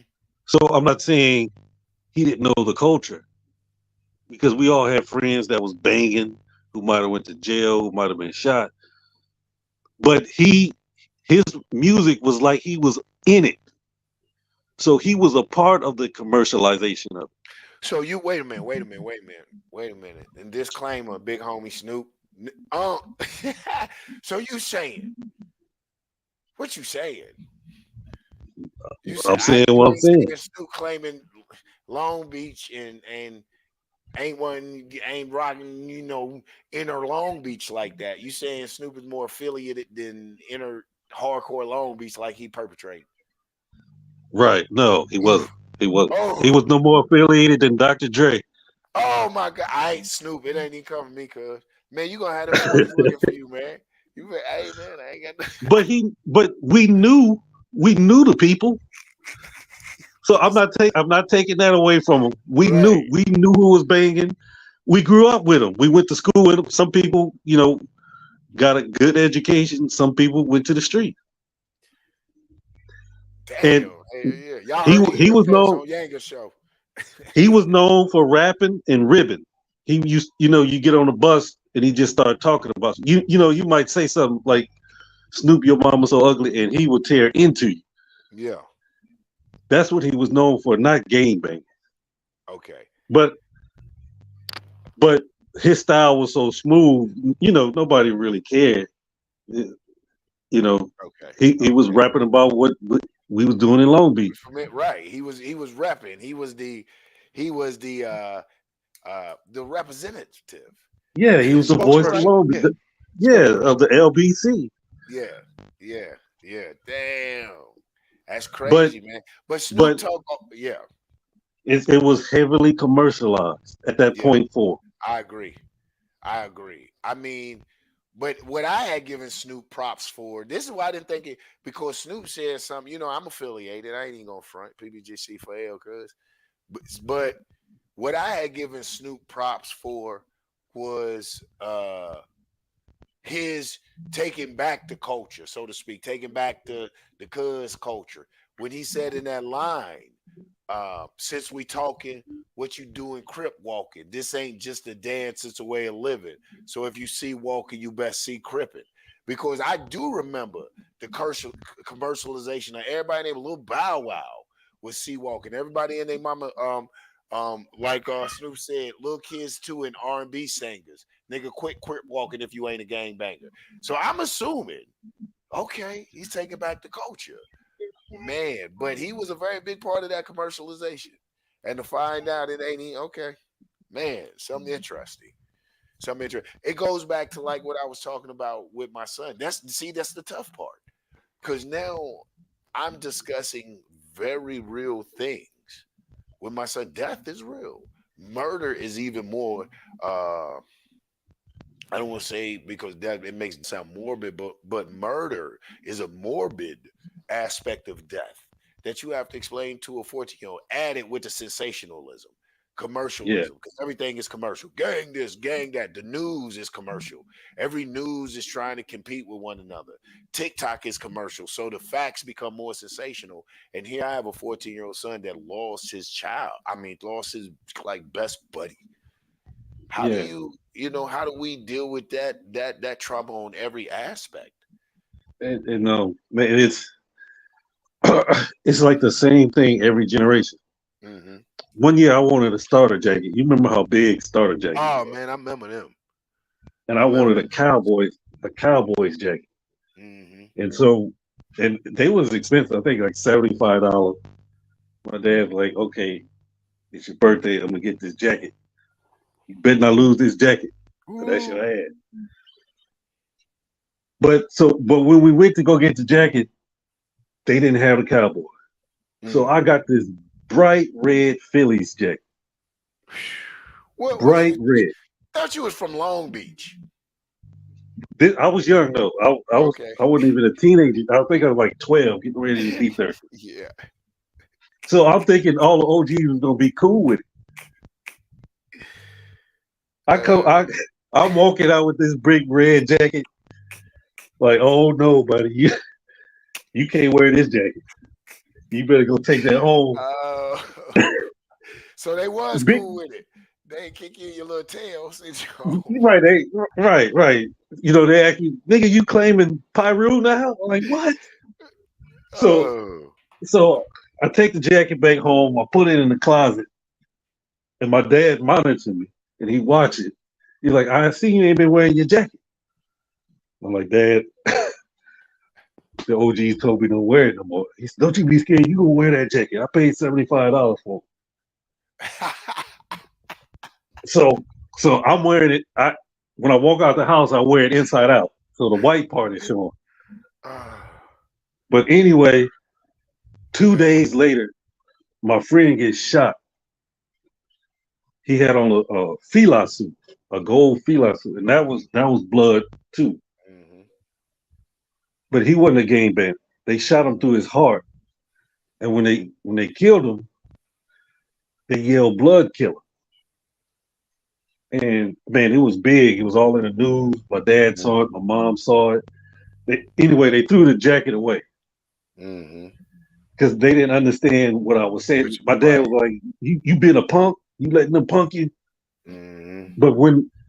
But when they saw that, and that was my introduction that the gang culture had changed Yes. because that Yes. crack money, that cocaine money had become big time, and Yeah. you couldn't trust anybody on your block. Yep. So they was just shooting anything red. What you doing on this block? Mm-hmm. Mm-hmm. When it's like anything, capitalism. You know what I'm saying? Yeah, When you yeah, saturate the market, you know what I'm saying, and everybody's fighting for yeah, those squabbles with fists turn into death squabbles because it's about yeah. They territory. did. Right. You know what I'm saying? It's about competition. Cocaine pushed the gang culture. That's how it got all the way to where I was. You know what I'm saying? Right. People looking for Right. new territory. And you got to have new runners, you got to have new sellers. Better way to introduce them to the gang than through the game than through a culture. I'm not gonna front when my big homie put me on, and I'm shit from a little southern town. When my big homie put me on, it was life changing for me. The way he taught it and the way we did it. And you talking 80s, I was 10 years old. So it's 82. They didn't even know what a Crip was in Kentucky. So they was like, why would y'all call it? What are y'all? What? What kind of these niggas are calling? They said until we got on their ass. We had hair size and this and that. And I'm gonna tell you this, South Central, I went, like Son says, you gotta make the Mecca. You know what I'm saying? So I made the trip. They crazy. Shouts out to Manchester. Shouts out to the May Trey gangsters. See, I fall under the Trey card, gangster card, so I can go in any gangster hood back then. So shouts out to the May Trey gangsters. Anyway, y'all's in the culture know about them cards. Y'all don't worry about it. So anywho, they used to say that we were the worst, and I get it because our banging largely came off the music. You know what I'm saying? We wanted to be like South Central so hard. We were picking it Yeah. like we know people don't know nothing about no red or blue. We're gonna jump out and just bomb on somebody for having on some red. Come on, man. It's a brand new phenomenon, but we on like that. We terrorize it. Now you can't even wear red in the neighborhood. They don't even know why. Just how these niggas in blue will come and beat you up. You know what I'm saying? So Right. Right. it Right. was it was that type of thing. And like you said, drugs had played a very big part of that A big expansion part. and pushing it. Those terror years of mine, those years where I was a pariah and a terror in the black community are one of the things that fuel me to try to give back, to try to be some healing, to our community. And this is why this thing with my son was just as traumatic to me. Because, like I said, he goes to a public school that would be those of us in the culture would call the other side. And he's not in that. So when they diss it, his partner, he's man, I mean, he's still in the grieving process, man. He don't enjoy school no more. My son is a soccer star out of this world. You wouldn't believe. I mean, this boy do the bicycle kick. And you know what the bicycle kick is?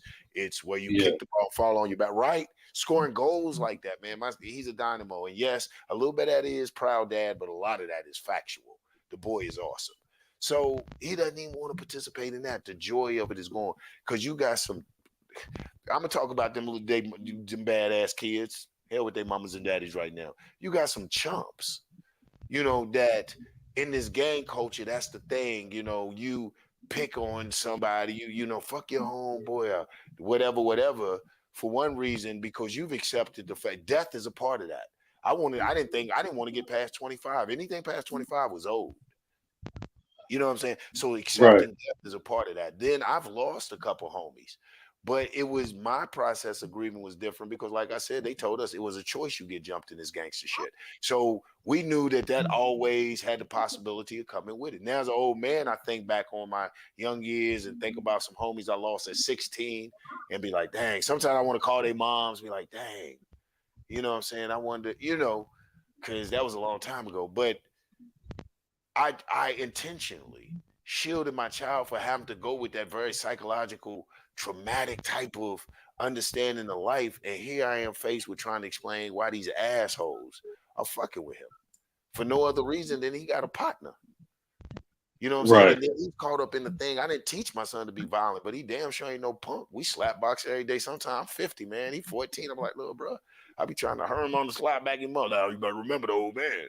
But we get into it, we tussle, we do all that, but I didn't raise him to be violent. And so I hate the fact that, I'm sending him to school already in defensive mode. Already I might have to knock one of these suckers out in the bathroom and all this type of stuff. And you in such a day now, I came to advise I'm really a punk dad. I'm gonna be honest, I'm gonna share with y'all out there what I want to tell my son. Go talk to someone. I'm old like that. Really, because I know these young niggas shoot. They just killed his partner. Yeah. So, talk to me out there, y'all. What are y'all facing? Anybody out there got teenagers that's sending them out of the house in this madness? No, How are y'all I have doing it? kids. I have kids younger than teenagers, and then I have kids right around 30. So I Jump. don't have this generation of teenagers. Okay, man, it's crazy. Venkat, jump back on if you get a good connection, bruh. We looking for any input, man. I'm just shooting the bobo. We talking about these children. I got Inyame on, man. The blackologist. We touching into a little social culture, a lot of social cultural influence. Why I'm so glad to have him on because he's one of the first. Like I said, I come from an era. I'm a little older where you had staunch black nationalists. Like I came up under staunch black nationalism. We have our own flag. We have the black, the red, the green. That's a real thing, you guys. So when you see that, it's not the flag printed backwards. That's a thing. The staunch black nationalists put black, red, and green. The people, the blood, the land. And then you had the red, black, and green, and you got the Republic of New Africa, who is the green, red, and black, the land, the blood. This type of thing going on. So I was always kind of warned about cultural nationalism. Man, don't get Right. they're gonna get you. That's fairy tale. They're gonna tell you if you beat on the bongos, and shake your spirit, the white man gonna die and everything gonna be okay, brother. Don't get caught up in you know. So I was always leery, but I really see now, coming out of that, being taught that hardcore political participation or not, but everything is politics, idea, and trying to skirt social cultural influence and the need for control of it as it relates to us in America has come to bite me in the ass because I'm faced with very real questions as it relates to my children and not just their personal development as far as morals and ethics and how far that will guilt them, but social interaction in a world where black morals and ethics no longer exist. Yo, this should frighten us, y'all. Right. Like Right. You know what I'm saying? We sending our children out here. You can raise them as good as you want to be, but if you send them out here to where savagery is the order of the day, then are we doing them a disservice? It makes me question my participation in the movement. Okay, I'm raising my son to smile at people and greet everybody. Don't be distrustful of your brother. Don't. And then I say, am I sending them out here a gimp? These suckers keep trying him at school. I didn't tell him love the black man, seek ways to be tolerant, be forgiving of the black man. Some of them, like he paid me and his mother a wonderful compliment at times. And when times get crazy, he's the one that makes me think, man, this is what it's all about. When he came, he said, man, this is what he shared with us. He said, listen, y'all, don't think I don't know how he's about 13 when he said this too. He said, don't think I don't know how fortunate I am to have a mother and a father in the same home, because many of my partners don't have that. Nigga, that'll make you renew your vows. You'll stop fucking up behind Right, some shit like right, right, that. right. You know what I'm saying? Just You having just that told her type of you was leaving the influence. night before. I'm out of Right, here. right. I'm out of here. Now, you got your bags packed and shit. He got you to unpack it. Okay, wait a minute. Let me rethink this thing. I mean, that type of, I was like, whoa, heavy.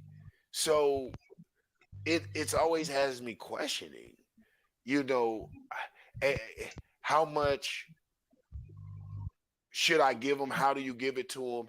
And then it inspires me to participate. But how do I participate in the greater community to be effective for not just to ensure at least my son some safety walking these streets, but everybody's baby? How do I Right, get involved? How do I get the community involved and show us as black people? Like I said, despite our personal beliefs or anything, that one of our most precious resources is being denied the opportunity to grow and be completely all to reach its fullest potential, whether that be physically from the chances of them being murdered. We see it. Ain't listen, my timeline is full of it. From them being murdered, or the mental retardation placed on mental and emotional retardation placed on black children and specifically black males through failed school systems, the prison, the elementary, the pipeline to prison pipeline we have. You think it's a game? I told you I went to my son's school. It was like we went in there. First of all, you're gonna go through a metal detector. You got people sitting right there at the metal detector. You go in the office. You got to wear a uniform with certain neutral colors. You know what I'm saying? Because it got gang affiliation off in the school. You got to have a clear book bag so they can see through it. So I went to see the guidance counselor now.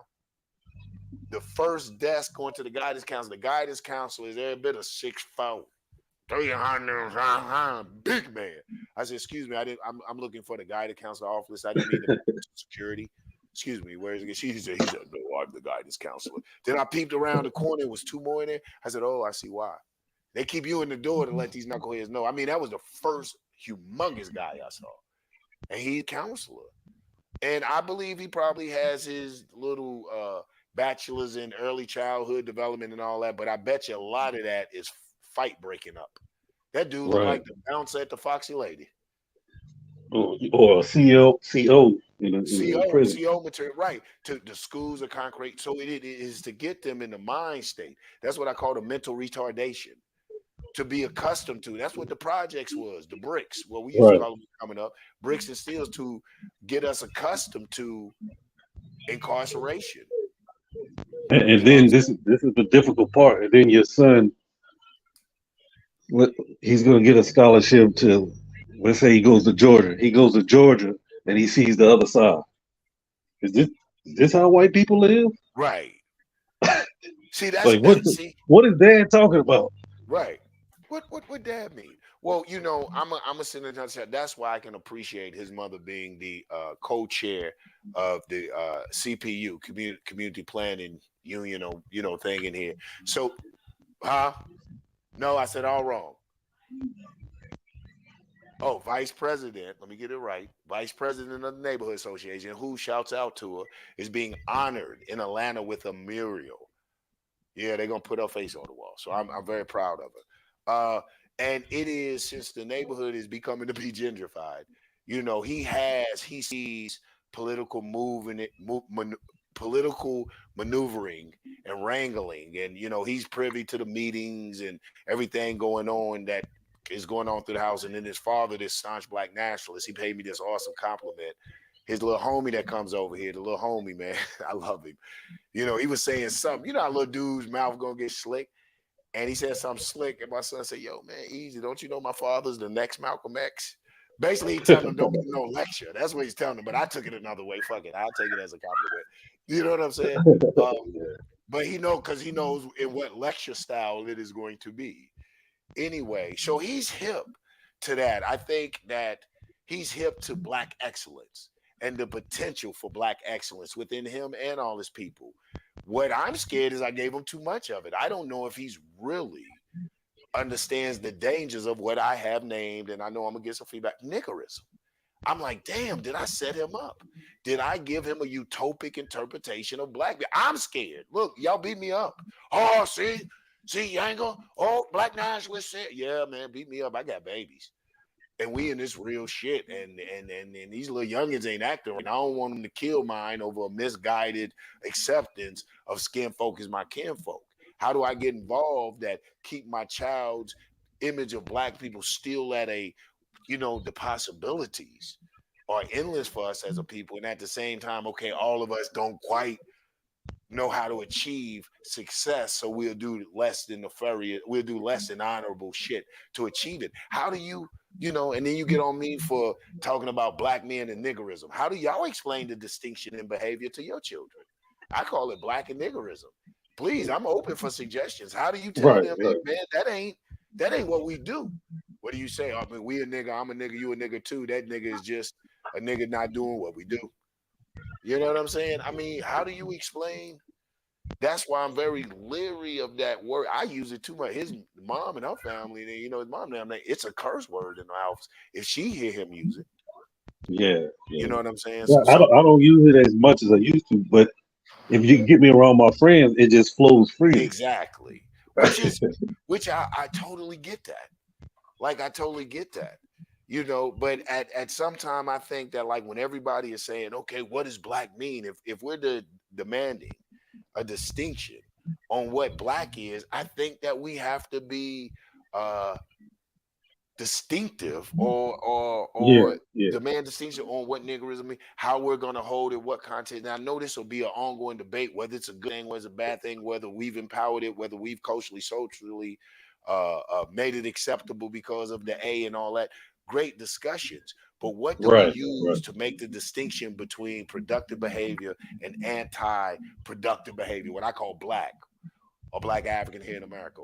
What do we use to say, hey, no, this is not? Because when I was coming up, it was nigger. Right. Well, yeah, like a nigger. Oh shit, let me not do that. So what do we use?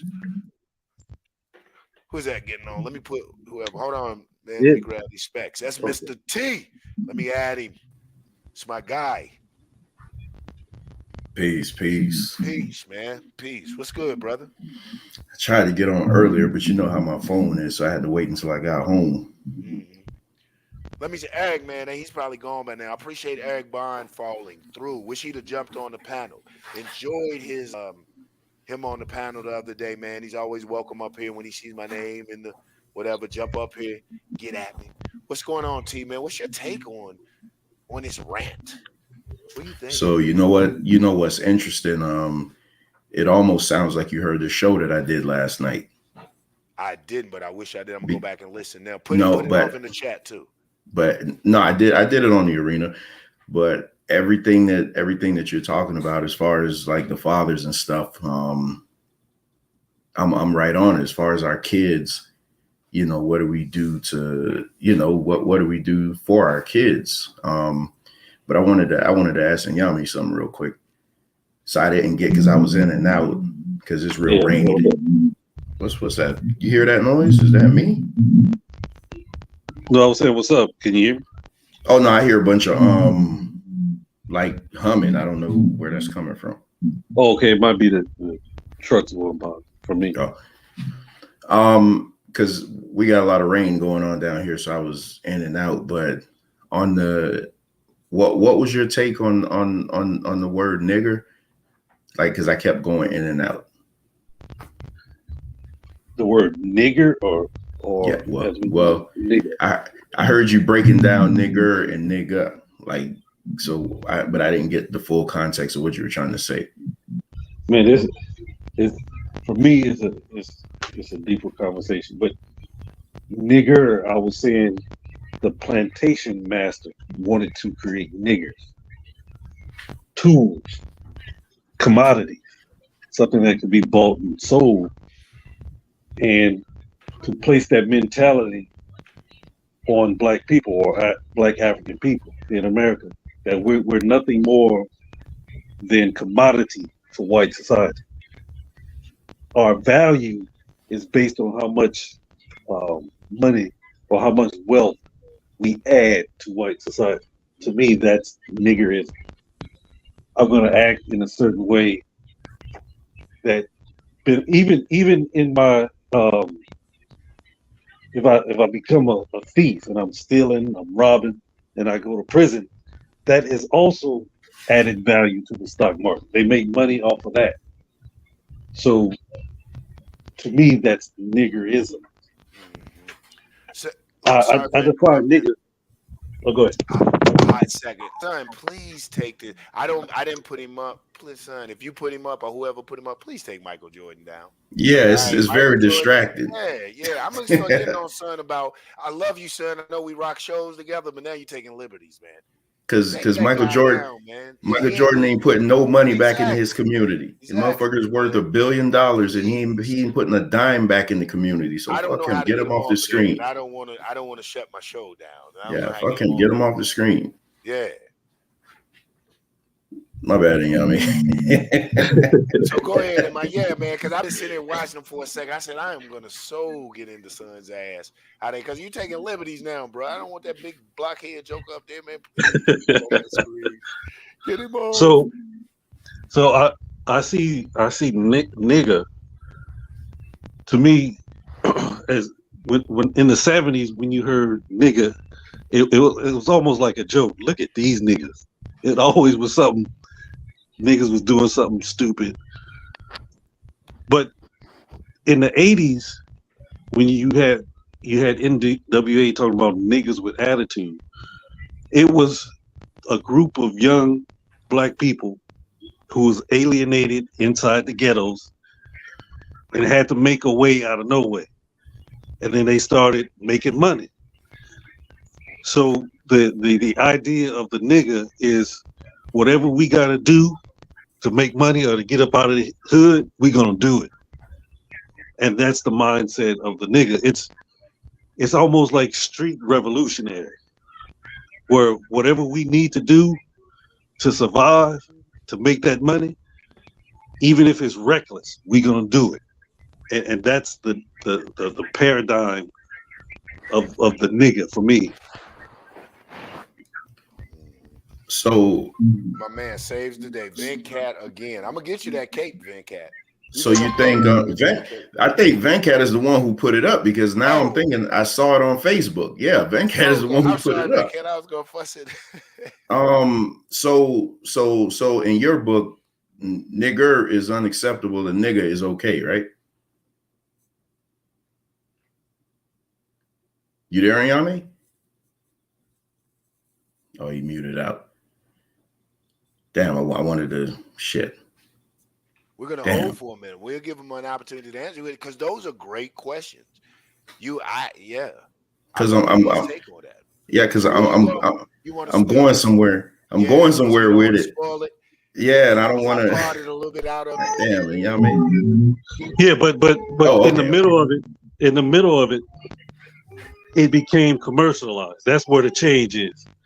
So it became, niggas with attitude. You coming off the street getting things done, and like Paul Mooney, everybody want to be a nigga, but don't nobody want to be a nigga. It just became commercialized. Like it became a fad, as opposed to talking about what's going on the street in your community, what people are doing to survive. It became commercialized. Now people in the suburbs are niggas. That's the commercialization of it. So in 2023, you have this dualistic nature of nigga, because we use it like we with our homies. Like, what's up, nigga? That's my Absolutely. nigga. Yeah, that's my nigga. But But then when we get pissed off, like, man, F these niggas. So we kind of have this dualistic view of the word. Now, to me, I don't think we're going to ever go back to not saying it. The young people is in their vocabulary. And what I try to push them to do is always use it in a positive light. That if you're going to use the word, make it positive. Don't equate the word with negativity, with degenerate behavior, but use the word as, man, niggas make things happen. Something like that. So, all right, and I'm not getting on no high horse here, because I use the word all the time. But the more we have these panels, it makes me start thinking about things. And I heard you talking about it, and I know you and Domo did a debate on it a couple of years ago. They debated it. Yeah. But what I'm saying is, we do agree that, I mean, because you just tried to separate the two words, but we do agree that at some point nigga came from nigger, right? We do agree. Right? Yeah. Okay. The word nigga and nigger is almost synonymous. They're synonymous. Okay. Yeah. So now my question again, and this is only me saying this: why is it that, and I use the word, so I'm not saying I don't use it, but why is it that we take the word that we knew was bad and that we knew was meant to degrade us, and instead of just getting rid of it, it's easier for us to just put our own spin on it? Like, you're still giving the original word power. You're not taking away from the power of nigger just because you say nigga, because we all know where it came from. We all know the stain on it. And again, I ain't trying to preach to you, because I say it all the time. I may have said it 100 times yesterday. But the more we on these panels, and the more I listen to you guys, you know, I'm learning from you guys. And I'm like, well, damn, I'm trying to open up my mind. Like, maybe I'm just thinking weird, but we know the word is so bad, because I got a friend who every time I say it, he always gets on me because he just hates the word. And I'm like, yeah, but I said nigga. He's like, come on, man, you're smart enough to know where it came from. Just because you put a spin on it doesn't take away from the sting of it. And I think that's what we do so many times. We our oppressor or whoever is just like when a man could be calling a woman a bitch, he's degrading her. But then her friend will turn around and say the same thing, bitch. Like, why isn't that degrading? It's like we always try to put a spin on things instead of just saying, you know what, let's just try to come up with something different. And I know we'll never get rid of the word. That's not what I'm asking. I'm just saying, y'all brothers that's a little older than me, y'all been in the struggle longer. So, you know, like, let me know. You know, I'm 42. Let me know, like, what do you think about me saying that? Like, you see, if I was a dictator, if I was a dictator, Trevor, I would say stop the word right now. That's what I'll say. Stop it. You can't say it no more, or you go to the gulag. Because I know we use that word because of the emotional effect that it has, and this is me and Domo's debate. That affect that word nigga has, it comes because of the trauma during slavery and Jim Crow. That's why it, like, if you get mad at somebody like the Django when DiCaprio's like, ooh, them niggas, you know, it gives so much emotion. Or if your boy help you get through something, man, that's my nigga. The word has so much affect on you.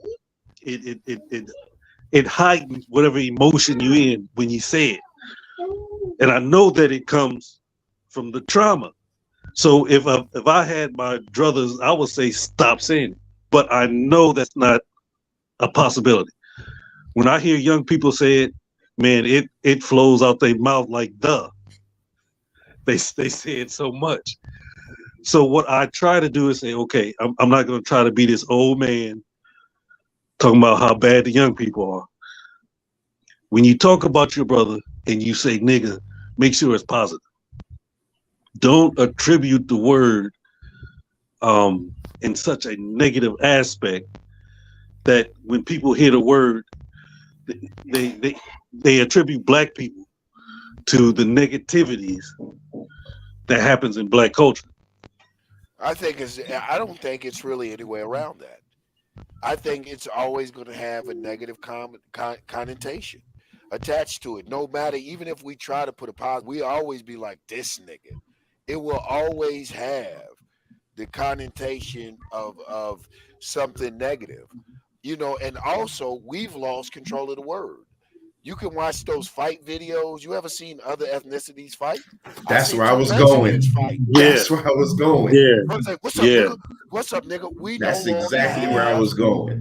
Go there, then, brother. No. That's what I was going to say. Like we try to put a positive spin on it, but isn't it still cheaping because other ethnicities are using it now? I hear white people calling each other nigga all the time. Yeah, I know, but but the song, I mean, I really like the song. I'm not a big Jay-Z fan, but I like the song where you still a nigga. Like, I'm not black, I'm OJ. Yeah. Okay. You still a nigga. So right. to me, and here goes my philosophical side. To be or not to be a nigga. You can catch me on the wrong time and that nigga will come out. And it's not necessarily a bad thing if that nigga come out. You sure? I'm sure of see that nigga.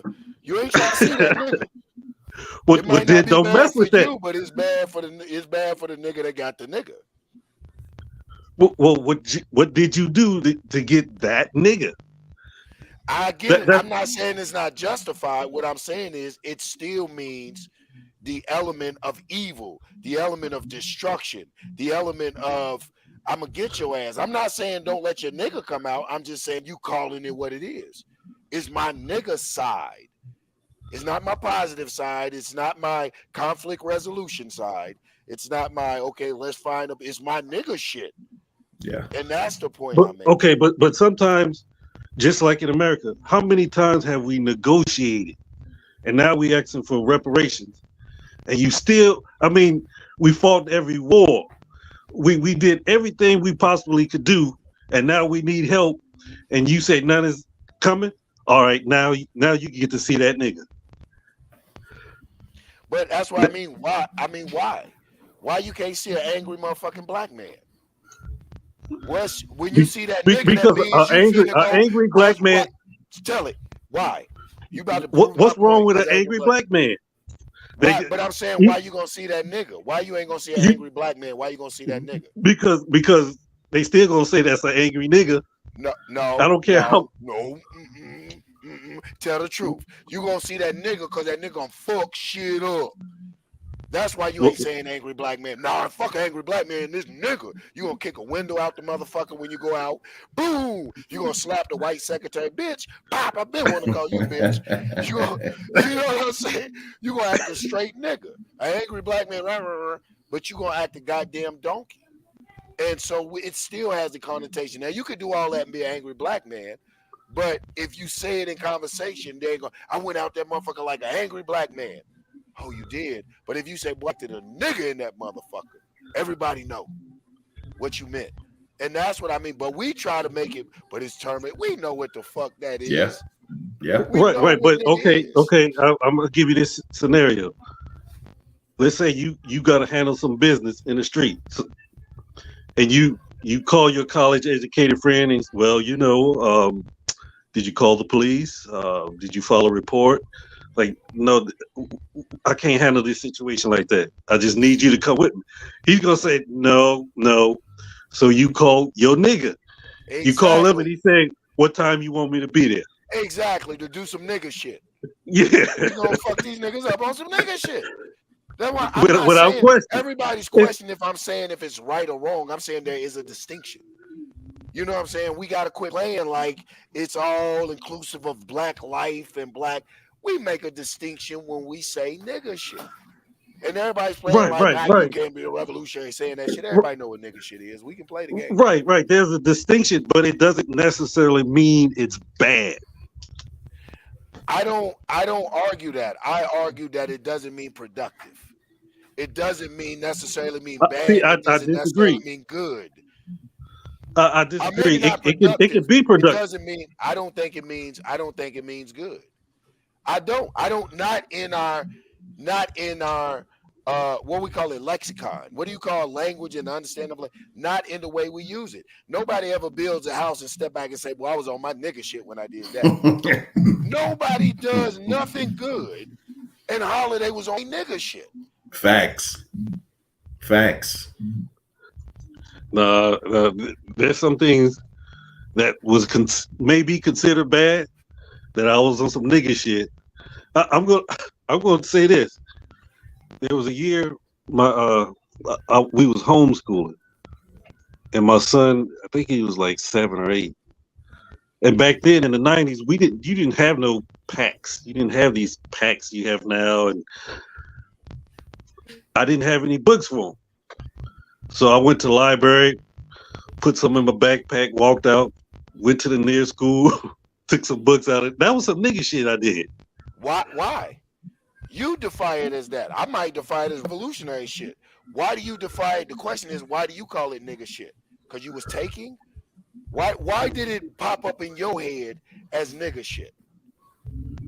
Because if somebody would have saw what I was doing, they would have equated to nigga shit. And I would have equated, yeah, I'm getting shit done by Then any that means means necessary. but if you call it nigga shit because someone else equated it to nigga shit, that means the word doesn't belong to you. It means you let them define that word. If you But said, that's well, I said, exactly what why I'm did you saying. call it? Then it ain't our word.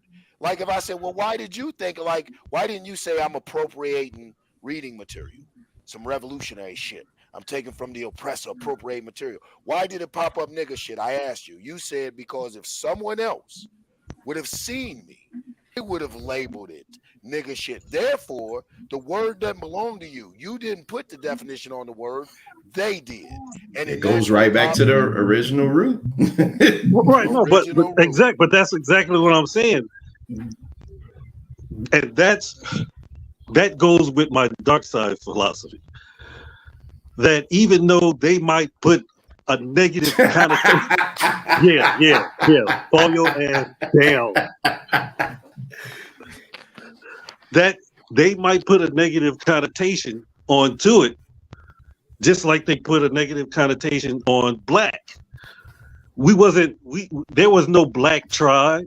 There was no black culture where, oh, these are the black people. We was all black. We had our different names, Yoruba, Fulani, Ashanti. But all of a sudden, in this paradigm, in this environment, we became black. And then we said, you know what? You can call us black, but I'm black and I'm proud. I'm proud to be black. I don't see nothing wrong with being black. Black is the essence of beauty. We took that word and we redefined it for our psyche. And I'm saying we should do the same thing with nigga. I know where the word nigga come from. I know where it come from. What I'm saying is that when I pull out that nigga, I'm pulling it out for my benefit, for the benefit of my family and my surroundings. I don't, and But I I know where it comes question from. why we have to be called nigga. Why it can't be freedom fighter? Why it can't be if you're pulling it out for that good, why use something that has a connotation of evil? And even yourself, you say you can't get around, and you know people who see you doing these things will label it that. So if I'm doing something for my family, if I'm feeding my family, and it's less than what society says, why isn't that guerrilla warfare? Doing it. Why does it have to be nigga shit? You know what I'm saying? Because then it confuses. How do I tell my son what this asshole is doing at school, or what this asshole breaking in cars up and down the block or breaking in houses. When I say he's on his nigga shit, and he said, but yeah, Dad, he's getting shit done though, Dad. Is he not getting shit done? Is it that, it's too confusing. And I think that we have to make clear distinctions on, and Blue said this one time, fuck being politically correct when it comes to our survival, but we have to make a distinction between freedom fighters, guerrilla warfare, and nigga shit. Nigga shit clearly means empty destruction. We will even say it. It means cunning. It means being crafty, even if it means being less than honest. It means everything that really African morals and principles speak against. It's our excuse for being less than black excellence. Because if it's black excellence and it's doing what we got to do, we would call it, son, no, I'm doing what needs to be done. I ain't going to sit there and my son, I'm a nigga. And it's okay to be a nigga at these times. No, it's never that, But I get where you're going. No, so Trevor just said he used it. I just wanted, real quick, I wanted you to speak, Trevor. I just said Trevor used it 100 times yesterday. I do too. So every time he used it, it was in that same connotation that you just explained it. Being crafty. No. When I used it, probably was to diss somebody. I mean, it probably was me talking shit about somebody or something like that. Because I don't really. If I say the word, I never say it in like a term of endearment. It's never because it's not. I mean, it's not. When I do something good, I be like, I'm on my grown man shit. That's what I say. Like any success I get in life or anything like that, I'm like, man, I was on my grown man shit. I never equate success with being a nigga. I never do that. Right, but when your homeboy come to you and say, "What's up, nigga?" Do you say, "Oh, don't call me that"? You call me I don't. Fellow. No, I don't, because it's so programmed in my mind, but that doesn't mean it's good. My thing is, if I deal with people, my partners that call me nigga, we're dealing on less than what would be deemed admirable. Like when my weed man pull up, that's my nigga. I be happy to see my nigga. Nigga has always meant guile and cunning. Like you said, I don't do the good or bad. I think like I do an African spiritualist. So good and bad is in the person. Good and bad is relative. You know what I'm saying? Good and bad is subjective. But it is always, when I use nigga, it's always in the sense of being able to take a shortcut, being able to use craftiness and guile and wit, you know what I'm saying, to shave off something. Like I might, be at work and something might be broke. And this might be a good connotation. And my man may come and do some duct tape. I'll be like, my nigga. Damn, my nigga, you say today. Because you use niggas. We even used to call it nigga rigging. I was just thinking that. You use some unconventional type of motherfucking shit. It's always identifying something being shady. Exactly. It always is. It always is. Exactly. So even when it's a term of endearment, it's for your nigga that both y'all done hustled and did some shit, cut corners and this and that. You know what I'm saying? And that's what I'm proposing. And so my question always lies, and like I said, it's not a good or bad issue. To me, it's a question of so when at what point do we use it to make a distinction? And if not that, then what is the distinction between productive and non-productive in the black community? But my thing is, who are we calling non-productive? If so, that's what I'm saying. And my comrades one time got on me. I was saying, man, we got to stop the sex trafficking and the prostitution, and they got on me. They said, man, sometimes these women need that money, and we can't just look at them as something negative because they're doing that. What are we doing to help these women who see that as an opportunity to make money? And then they told me about a woman who had her two little brothers. She was 18. She was raising her two little brothers and her child simply off of prostitution in in the Dominican Republic. Am I to look down on her because she's doing that? She's I doing mean, what that's your, yeah. Oh, go ahead. I'm And sorry. I mean, That's your, and let me, yeah, go ahead, let me Yanga, go say ahead. this. Let me say this. That's, that's a moral and ethical thing.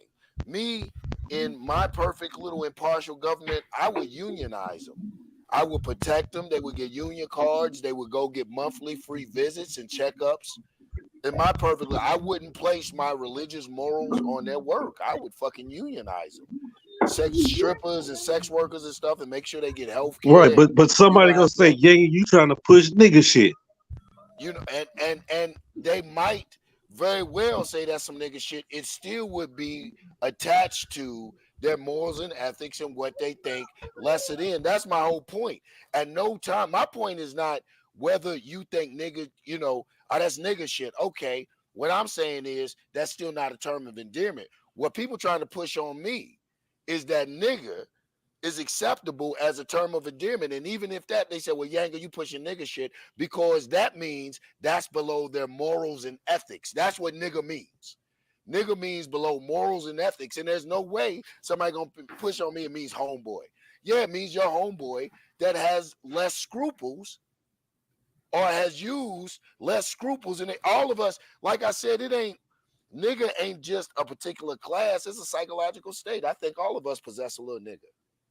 But it doesn't mean it should be acceptable as homo. Just because I got a little nigga in me, or maybe a lot of nigga in me, it doesn't mean it's acceptable as a term of endearment. I'm not going to teach my child that it's okay to make niggerism or nigga a prominent part of your character. It may be something you have to lean on for survival. But son, at no time is it acceptable.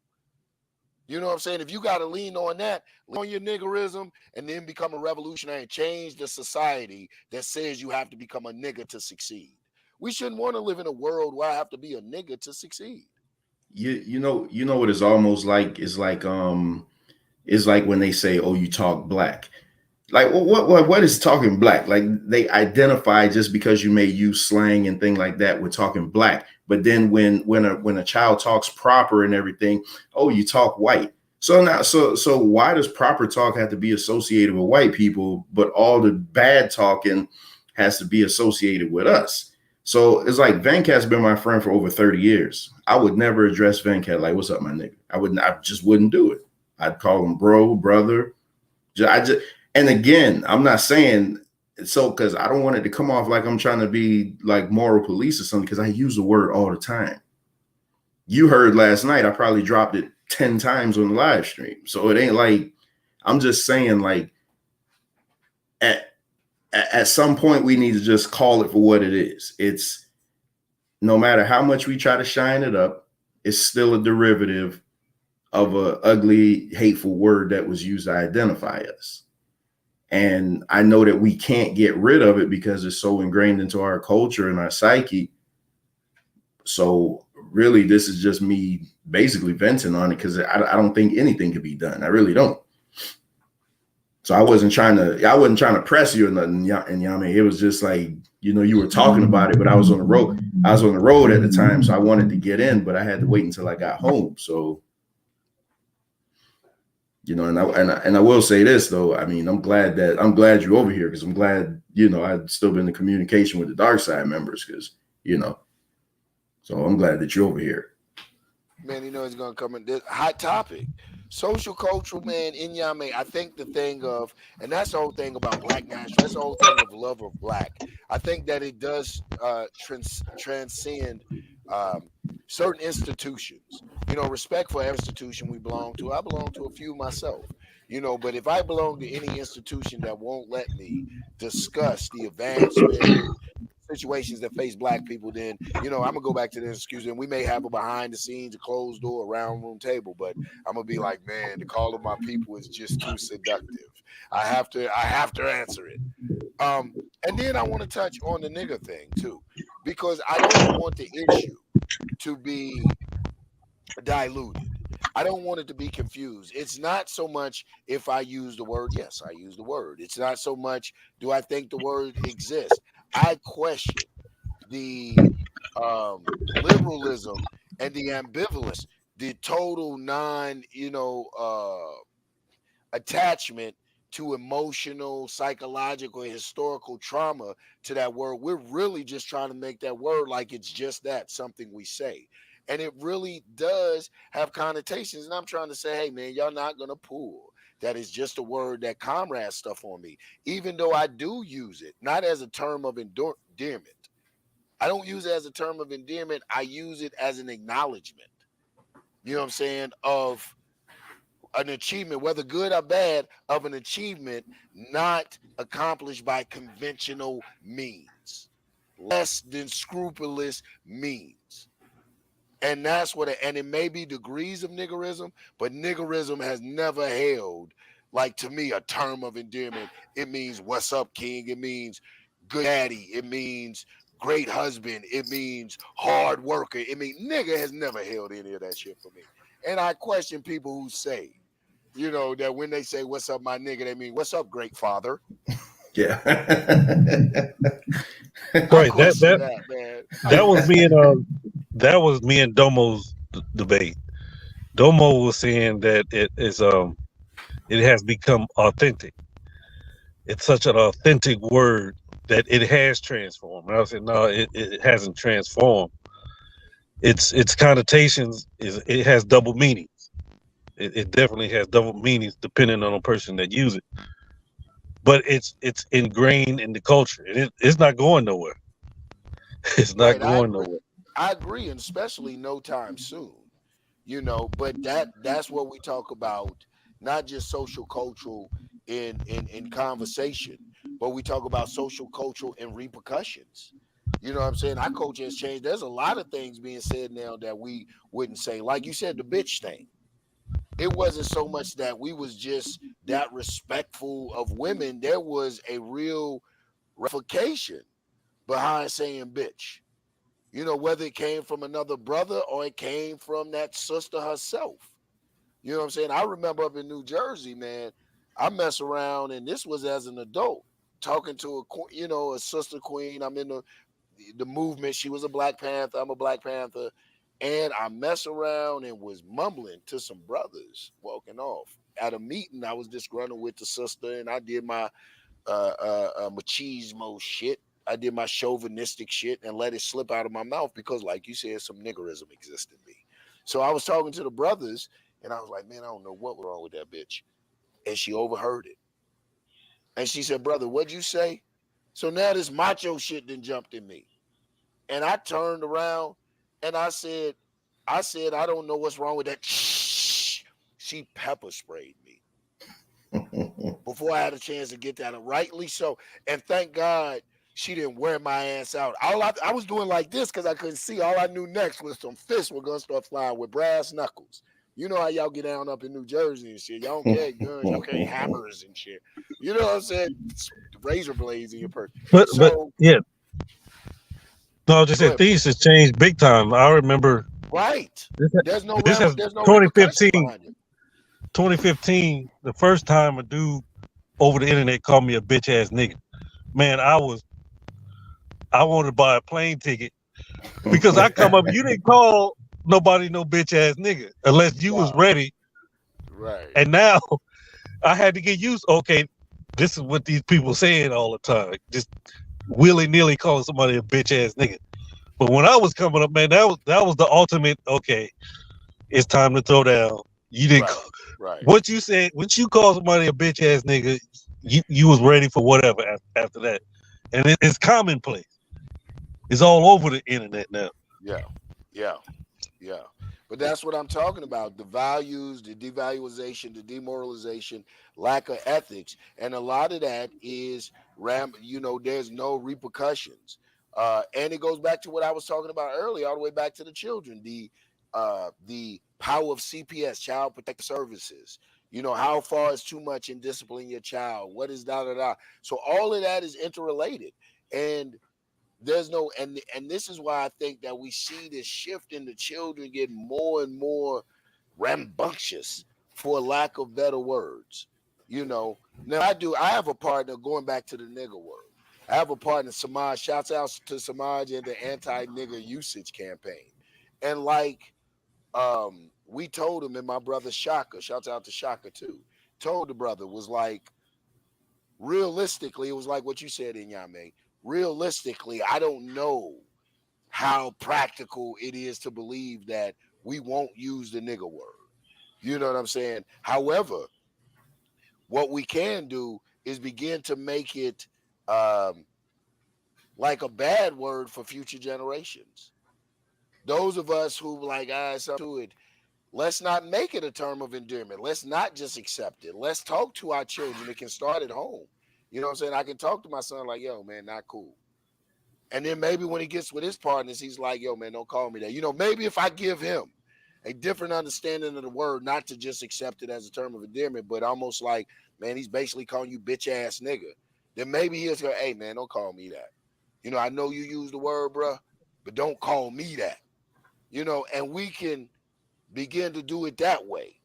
You know, it's in my vocabulary. I still found myself But doing it, this and that, but passing it right, down. they're gonna call you an old head. Old head don't know what he talking about. I mean, but when we, you know, I won't trade wisdom for acceptance of these young Rudy Poots. You know, that's the problem with us being old heads. When does it become a problem being an old head? You know what I'm saying? It's not a problem. That's what the OGs do. I was a youngin'. I used to get called niggas old heads. You know what I'm saying? Thank God they didn't stop teaching me, because guess what? What I'm espousing is the shit them old heads was yelling at me. You know what I'm saying? I didn't really know I was getting it then. Man, old head Pops, because it was Pops then. Now the youngest call me Unc. Well, back then when I was coming up, it was Pops. Oh, Pops. Oh, this old dude. This is now. Thank God I somewhere in me retained some of that. I'm spewing some stuff. And here's the crazy part in Yame. When I'm teaching young people or talking to my son, I'll lead with that. Boy, I sound like I know you ain't listening, because when I was your age, I didn't listen. I sound just like them old heads that was hollering at me, but here it goes. And I see what the effect they had on me, so I can only hope that it kicks in sooner for my son than not later. But nonetheless, I know it's our responsibility to drop it. May not be popular, but that's the responsibility of coming with being an old head. In fact, I would say that's the difference between an old head and an elder. An old head don't say shit. Old head be like, hey, stop that. An elder be like, yo, man, come on. Let me tell you why, bruh. You know, an elder will engage. An older gonna holler from their porch, shake their cane. You know what I'm saying? And the elder will engage at the risk. I'm saying put your life in jeopardy, but an elder will engage at the risk of being ridiculed. It comes with the territory of being an elder, because we have to stop the folly. I can't worry about my personal self so much that I see this knucklehead nigga hanging on the corner doing some nigga shit, and I know what happens when you do nigga shit. They got a place for you. It's called Nigga Plantation Penitentiary. Brilliant minds locked away for life because they was caught in a moment of nigga shit. They ain't niggas, but in a moment of nigga shit, they have to live on the nigga plantation where their brilliance and creativity is encaged. It's the craziest. And some of them brothers in prison, the smartest motherfuckers in the world. I have a nephew in there that calls me on his, cell phone and shit like that, and he's in prison. You know what I'm saying? Making money, doing stuff. They having barbecues. I ain't saying, I be like, man, I'm glad you're not suffering, but damn, I don't want you to get comfortable, nigga. Yeah. You know what I'm saying? So it's real.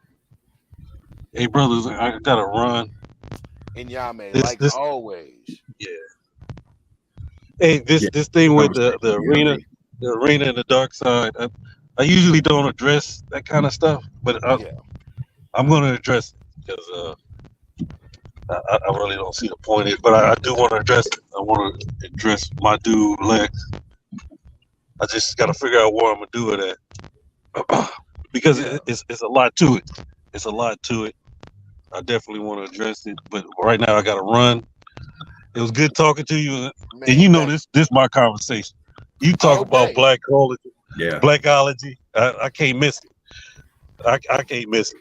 And Yame, and your expertise, your views, your perspective are always welcome because this is what the arena is about. I'm glad you're gonna address it. I hope that works out. But like I said, you all the dark side. And if Lex can conform and comply and get with the topic, even his ass is welcome because what it's about is just discussion. You know what I'm saying? Now, if we want to go back and forth for the numbers every now and then, we can, we can do that. But if he's always welcome for frank, in-depth discussion, because I actually, quite frankly, dig his intellect at times. You know what I'm saying? And I think he probably would get off on a conversation like this. So, yo, I'm gonna let you go. Do your best. Good luck in whatever you All got. right, Thank you, all brother. right. Peace, Keep and on Yami. through, man. Right, Always peace. welcome. My crosshairs is on Snub Nut. Tell him, Uh-oh. tell him, and y'all be looking Snuff, for snuff, up. You heard it. him. Yo, Yeah, man, shouts peace. out. Peace. Peace, Shouts and out to the Yami. blackologist in Yame falling through, sharing some insight. You know what I'm saying? But yeah, Trevor, to me, I think you and I are a little bit similar, of Me and similar. who? You and I Oh, yeah. are a little bit similar on that nigga thing, man. Though we use it, I'm still trying to figure out how they trying to push it as a term of endearment or word of empowerment. I get where Tupac was going. What he was trying to do was take the sting and really. Always. Right. But I don't think he intended for it to be a word of empowerment. He was trying to take the sting out of it. We must evolve. It's just that simple. Yeah, We have to absolutely. evolve. And there's no way anyone's going to be able to tell me that word will be in the process of the on the side of empowerment in evolution. You know what I'm Oh, saying? It's crazy. Venkat came. Oh, my man. Yeah, Ben Venkat Cat, came what's back. good, baby? Hey, real quick, Venkat. I was yeah, I told my wife I was only gonna be on for 30 minutes. What's starting to happen is with everybody going live and having these damn fire ass shows, I'm spending more time on YouTube than I expected. So so I told her I'm only gonna be on for 30 minutes. Yanga, you gotta schedule these shows though, so we know. Okay, So I'll we do know that that. they coming up. End of the pop-ups. And I'm about to wrap it up too. Venkat, if you What's want to up, say something, Venkat? give you a few minutes to say something. Hey, My man, what's good, baby? what's going on? Man, still You having problems in my connection and stuff. Is it Yeah, raining up? It's Yanga, I just pouring wanted to over here. apologize. I that graphic went up by accident, and then I couldn't get back on, and it was just a mess. okay? Oh That's man, yeah. you know what? You're Shouts all out good. to you because I'm not really mad because it was like right on time. And now that I know you put it up, I see why. Classic Venkat. I was talking Michael Jordan. I was talking wealth. It popped up. I was like, geez, do I got a technical genie somewhere? Fucking perfect. Then I guess shit went haywire, and I'm like, okay, now it's an advertising for this blockhead Joker. So, See, I didn't even yo, know that you were talking about him because I came yeah, in late. perfect. I mean, the timing with Venkat, the timing was perfect. It was like, oh shit, somebody's rocking out with me because and with the 20 million and the 9, it was right in line with what I was talking about. Then it just stayed up there. And I was like, oh, Yeah, I I'm couldn't get finding back someone. on, and Okay, it was supposed to only be there for a few seconds, and then okay, it messed up. right. Like I Yeah, said, it it's was all good. perfect. It was perfect. Then I was like, okay, someone's getting fired. But But Yanga, I did want to see. I wish I could have got on from my phone, man. I'm gonna get me a new phone soon, man. I just been procrastinating, but I did want to. We're gonna have to do it another time. I wanted to rap with you about the what I think the biggest problem is why our kids are heading the way that they are is the absence of the father. Like that's what I put it on. I think I think that's the biggest problem. But I ain't got the time to get in depth that's on a how whole I nother feel about show. that. I want to Yeah, have that in depth. I'll tell yeah. you what I will do since I got great reception, I got great response and participation. I will pick a day and we'll start doing the think tank on a specific day and time. So we gonna go. You can jump up, co-host, and fuck with it. T, Vic, had everybody. My technical team. I wanted to explode. Let's put it out there, and Team Arena in the chat. Let's do that. Let's have some interesting subjects and topics. Let's do it. Let's be civilized too. I use civilized for things of structure. I know it's a whole nother conversation, but I'm only going to do about an hour and a half, 2 hour show. And Right. here's one of the reasons, because I like to go back and listen to replays. I Yeah. don't have 6 to 8 hours in my day. Yeah. I listen to replays of every show we do on the Right. arena. Me too. I'm trying to support everybody. And 8 hours out of a day, I don't have. So I'm going to do an hour and a half, 2 hours max on some of these think tanks. And I'm going to pick a day. I'm going to get with the Arena Cat, Straight Talk. Definitely, of course, producer extraordinaire, Black Sun, Gynocracy. Even Deacon, get some of y'all feedback. Let's get a day, Twin and everybody. Team Arena. And let's give me some feedback. And let's get a good day, a good time when everybody can really participate, and let's rock out. Right. I started doing. I did episode 2 of the Straight Talk sessions last night. At 10:30, it went pretty good, man. I gotta catch that. Juju came on the panel. Gynocracy, MD. Yeah, man, we rocked out, man. We rocked out about my bag, like stuff that I talk about, like the homosexual community and just like the absence of fathers and shit like that, man. We rocked out for almost 2 hours. It was a good time. So I think the arena is starting to explode, especially with everybody. So all the shows aren't just Black Sun anymore. Like all the shows are everybody bring their own thing. So I think that's what's making it a lot better, man. So it's just, yeah, I mean, hell, our wrestling show, regardless of whoever talks shit about it, you look at the numbers, it's undeniable. The wrestling show gets some of the most views. Man. You can say whatever you want. Speaking of that, Yanga, so the next show we're doing on Wrestling Wednesdays is about Black wrestlers. And remember what we were talking about on your show about the different things, like with Ron Simmons becoming the first Black World Champion and stuff like that. Then you asked me about Junkyard Dog. Where did he get his name from, and so on and so forth. So I'm doing the research on that, and I'm gonna put it on that show. I also have like some videos and things that I'm gonna have to like accompany like the subjects that we're talking about. So it's gonna be a real good show.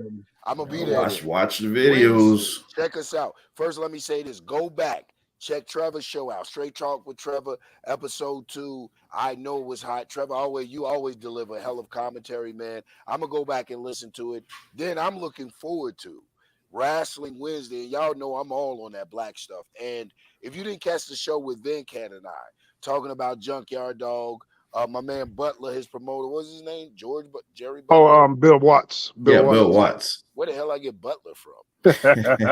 Close. It was a beat. There's something that Watts Butler. But, talking about, I know Dusty Rhodes. Everybody know Dusty Rhodes. So, Dusty Rhodes rolling it.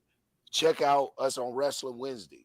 To address like what you're saying, Trevor, yeah, the arena's hot because we got all the topic. Can't wait to Nature Mom come back on.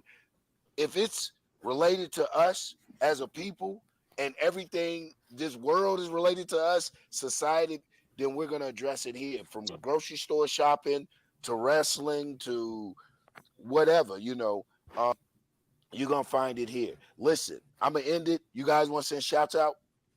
Well, just shout out to the arena family, man. MD been bringing that heat lately too. MD been having to have some good ass shows.